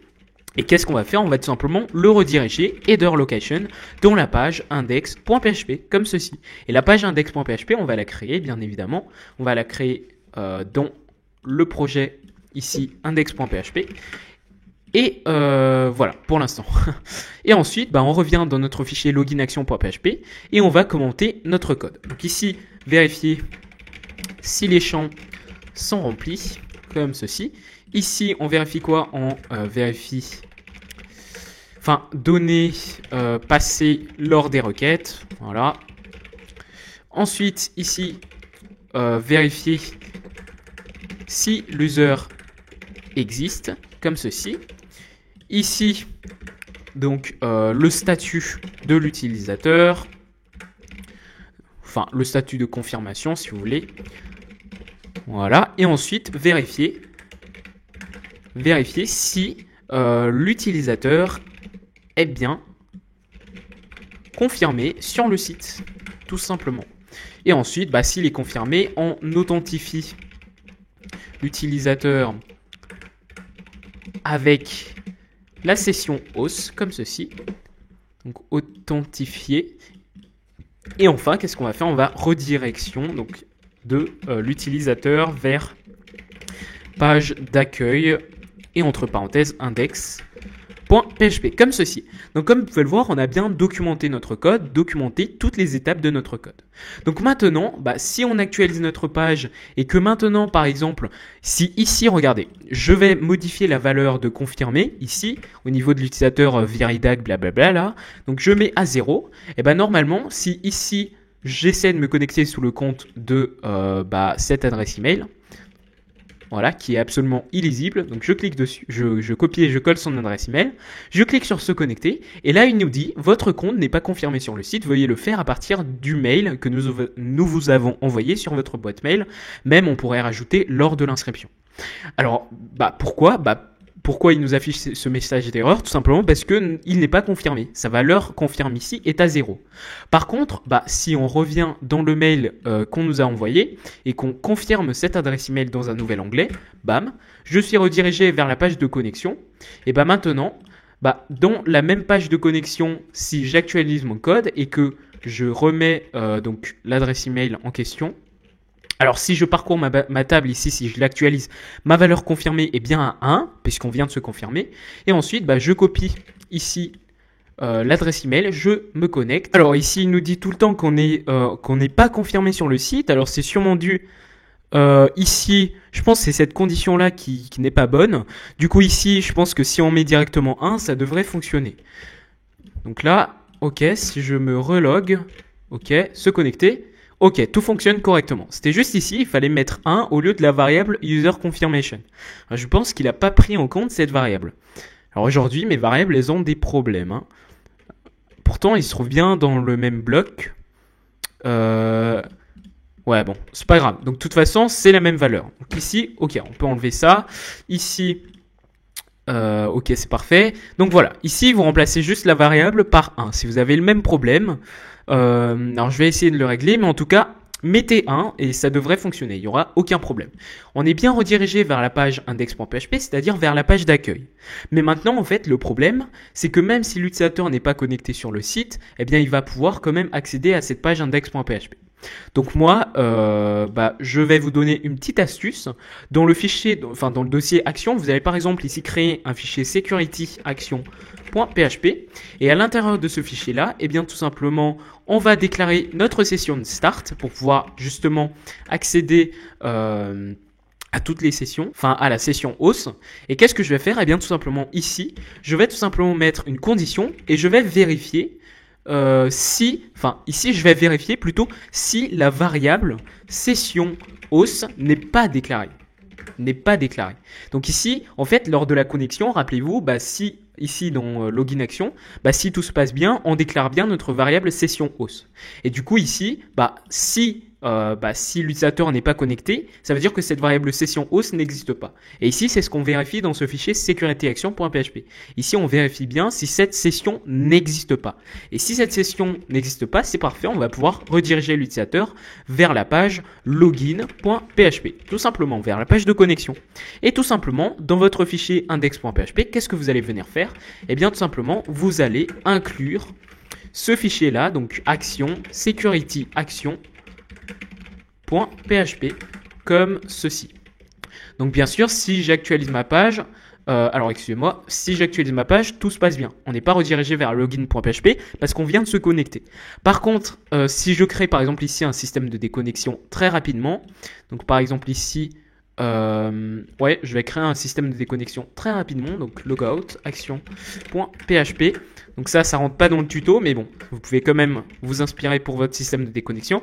Donc pour faire un système de déconnexion, vous allez mettre un session start, vous allez déclarer toutes les sessions que vous allez stocker dans un tableau comme ceci. Donc toutes les sessions ici seront stockées dans un tableau qu'on va détruire. Donc on va détruire toutes les sessions qu'on a startées. Et enfin, qu'est-ce qu'on va faire? On va rediriger vers la page donc login, donc vers la page login.php comme ceci. Donc maintenant, si je vais bien ici, donc le dossier action logout action.php, voilà, je suis bien dans la page de login, ça veut dire qu'il a détruit toutes les sessions. Et maintenant, si vous voulez vérifier, vous allez dans index.php et comme vous pouvez le voir, on est redirigé automatiquement vers login. Donc là, j'essaie encore une fois, index.php, non, ça marche pas, il veut pas parce que la variable session hausse ici qu'on a déclarée dans security action n'est pas déclarée. Et si elle n'est pas déclarée, on redirige vers login.php. Et là, maintenant, si je rentre la bonne adresse email ici, voilà, donc je vais rentrer la bonne adresse email. Je me connecte et comme vous pouvez le voir, on a bien accès à index.php. Et c'est ça la petite sécurité que je vous ai expliqué ici, redirection et sécurité de la page d'accueil. Et cette sécurité-là va nous permettre tout simplement d'empêcher que l'utilisateur puisse accéder à la page d'accueil sans être authentifié. Et donc voilà, ce tutoriel est déjà terminé. Alors, c'est vrai qu'il est un peu plus court que les deux projets précédents, mais il était important pour moi de vous montrer ce système. Pourquoi? Pour vous montrer en fait qu'on peut utiliser des bibliothèques externes à PHP qui ont été créées par d'autres personnes. Dans notre cas ici, on a utilisé la bibliothèque PHP Mailer. Et du coup, on va pouvoir l'implémenter dans notre projet et utiliser les classes qu'il nous propose tout simplement. Et ça c'est super intéressant, surtout si vous voulez par exemple utiliser d'autres bibliothèques pour intégrer plusieurs fonctionnalités dans votre projet, c'est possible, sans avoir à tout recoder le système. Par contre, je pense que vous avez les frameworks Laravel et Symfony qui vous permettent déjà de vous faciliter le code. Donc je vous conseille d'apprendre quand même un framework PHP, ça peut être utile. Et en tout cas, à travers ce projet, j'ai pu vous montrer qu'on peut très bien installer des bibliothèques au niveau de notre projet. Et ensuite, on va pouvoir manipuler des données de notre base de données, etc. Surtout que ce système de confirmation d'email là est très utilisé par plein de sites qui vous proposent un système d'inscription et pour vérifier justement si l'utilisateur a bien rentré un email qui a été valide. Et du coup là, on a reproduit le même système que ces sites-là. Et donc voilà, comme je vous l'ai dit, c'est déjà la fin donc de ce tutoriel, donc de ce projet-là. Donc bien évidemment, comme pour les autres projets, le code du tutoriel sera disponible dans la dernière vidéo de cette formation. Donc vous allez dans la dernière vidéo de la formation et vous allez pouvoir trouver tous les liens pour pouvoir télécharger tout le code des projets, notamment celui-là. Et donc voilà, j'espère que vous avez appris de nouvelles choses et nous on se retrouve tout de suite dans le 4e projet pour ceux qui veulent rester.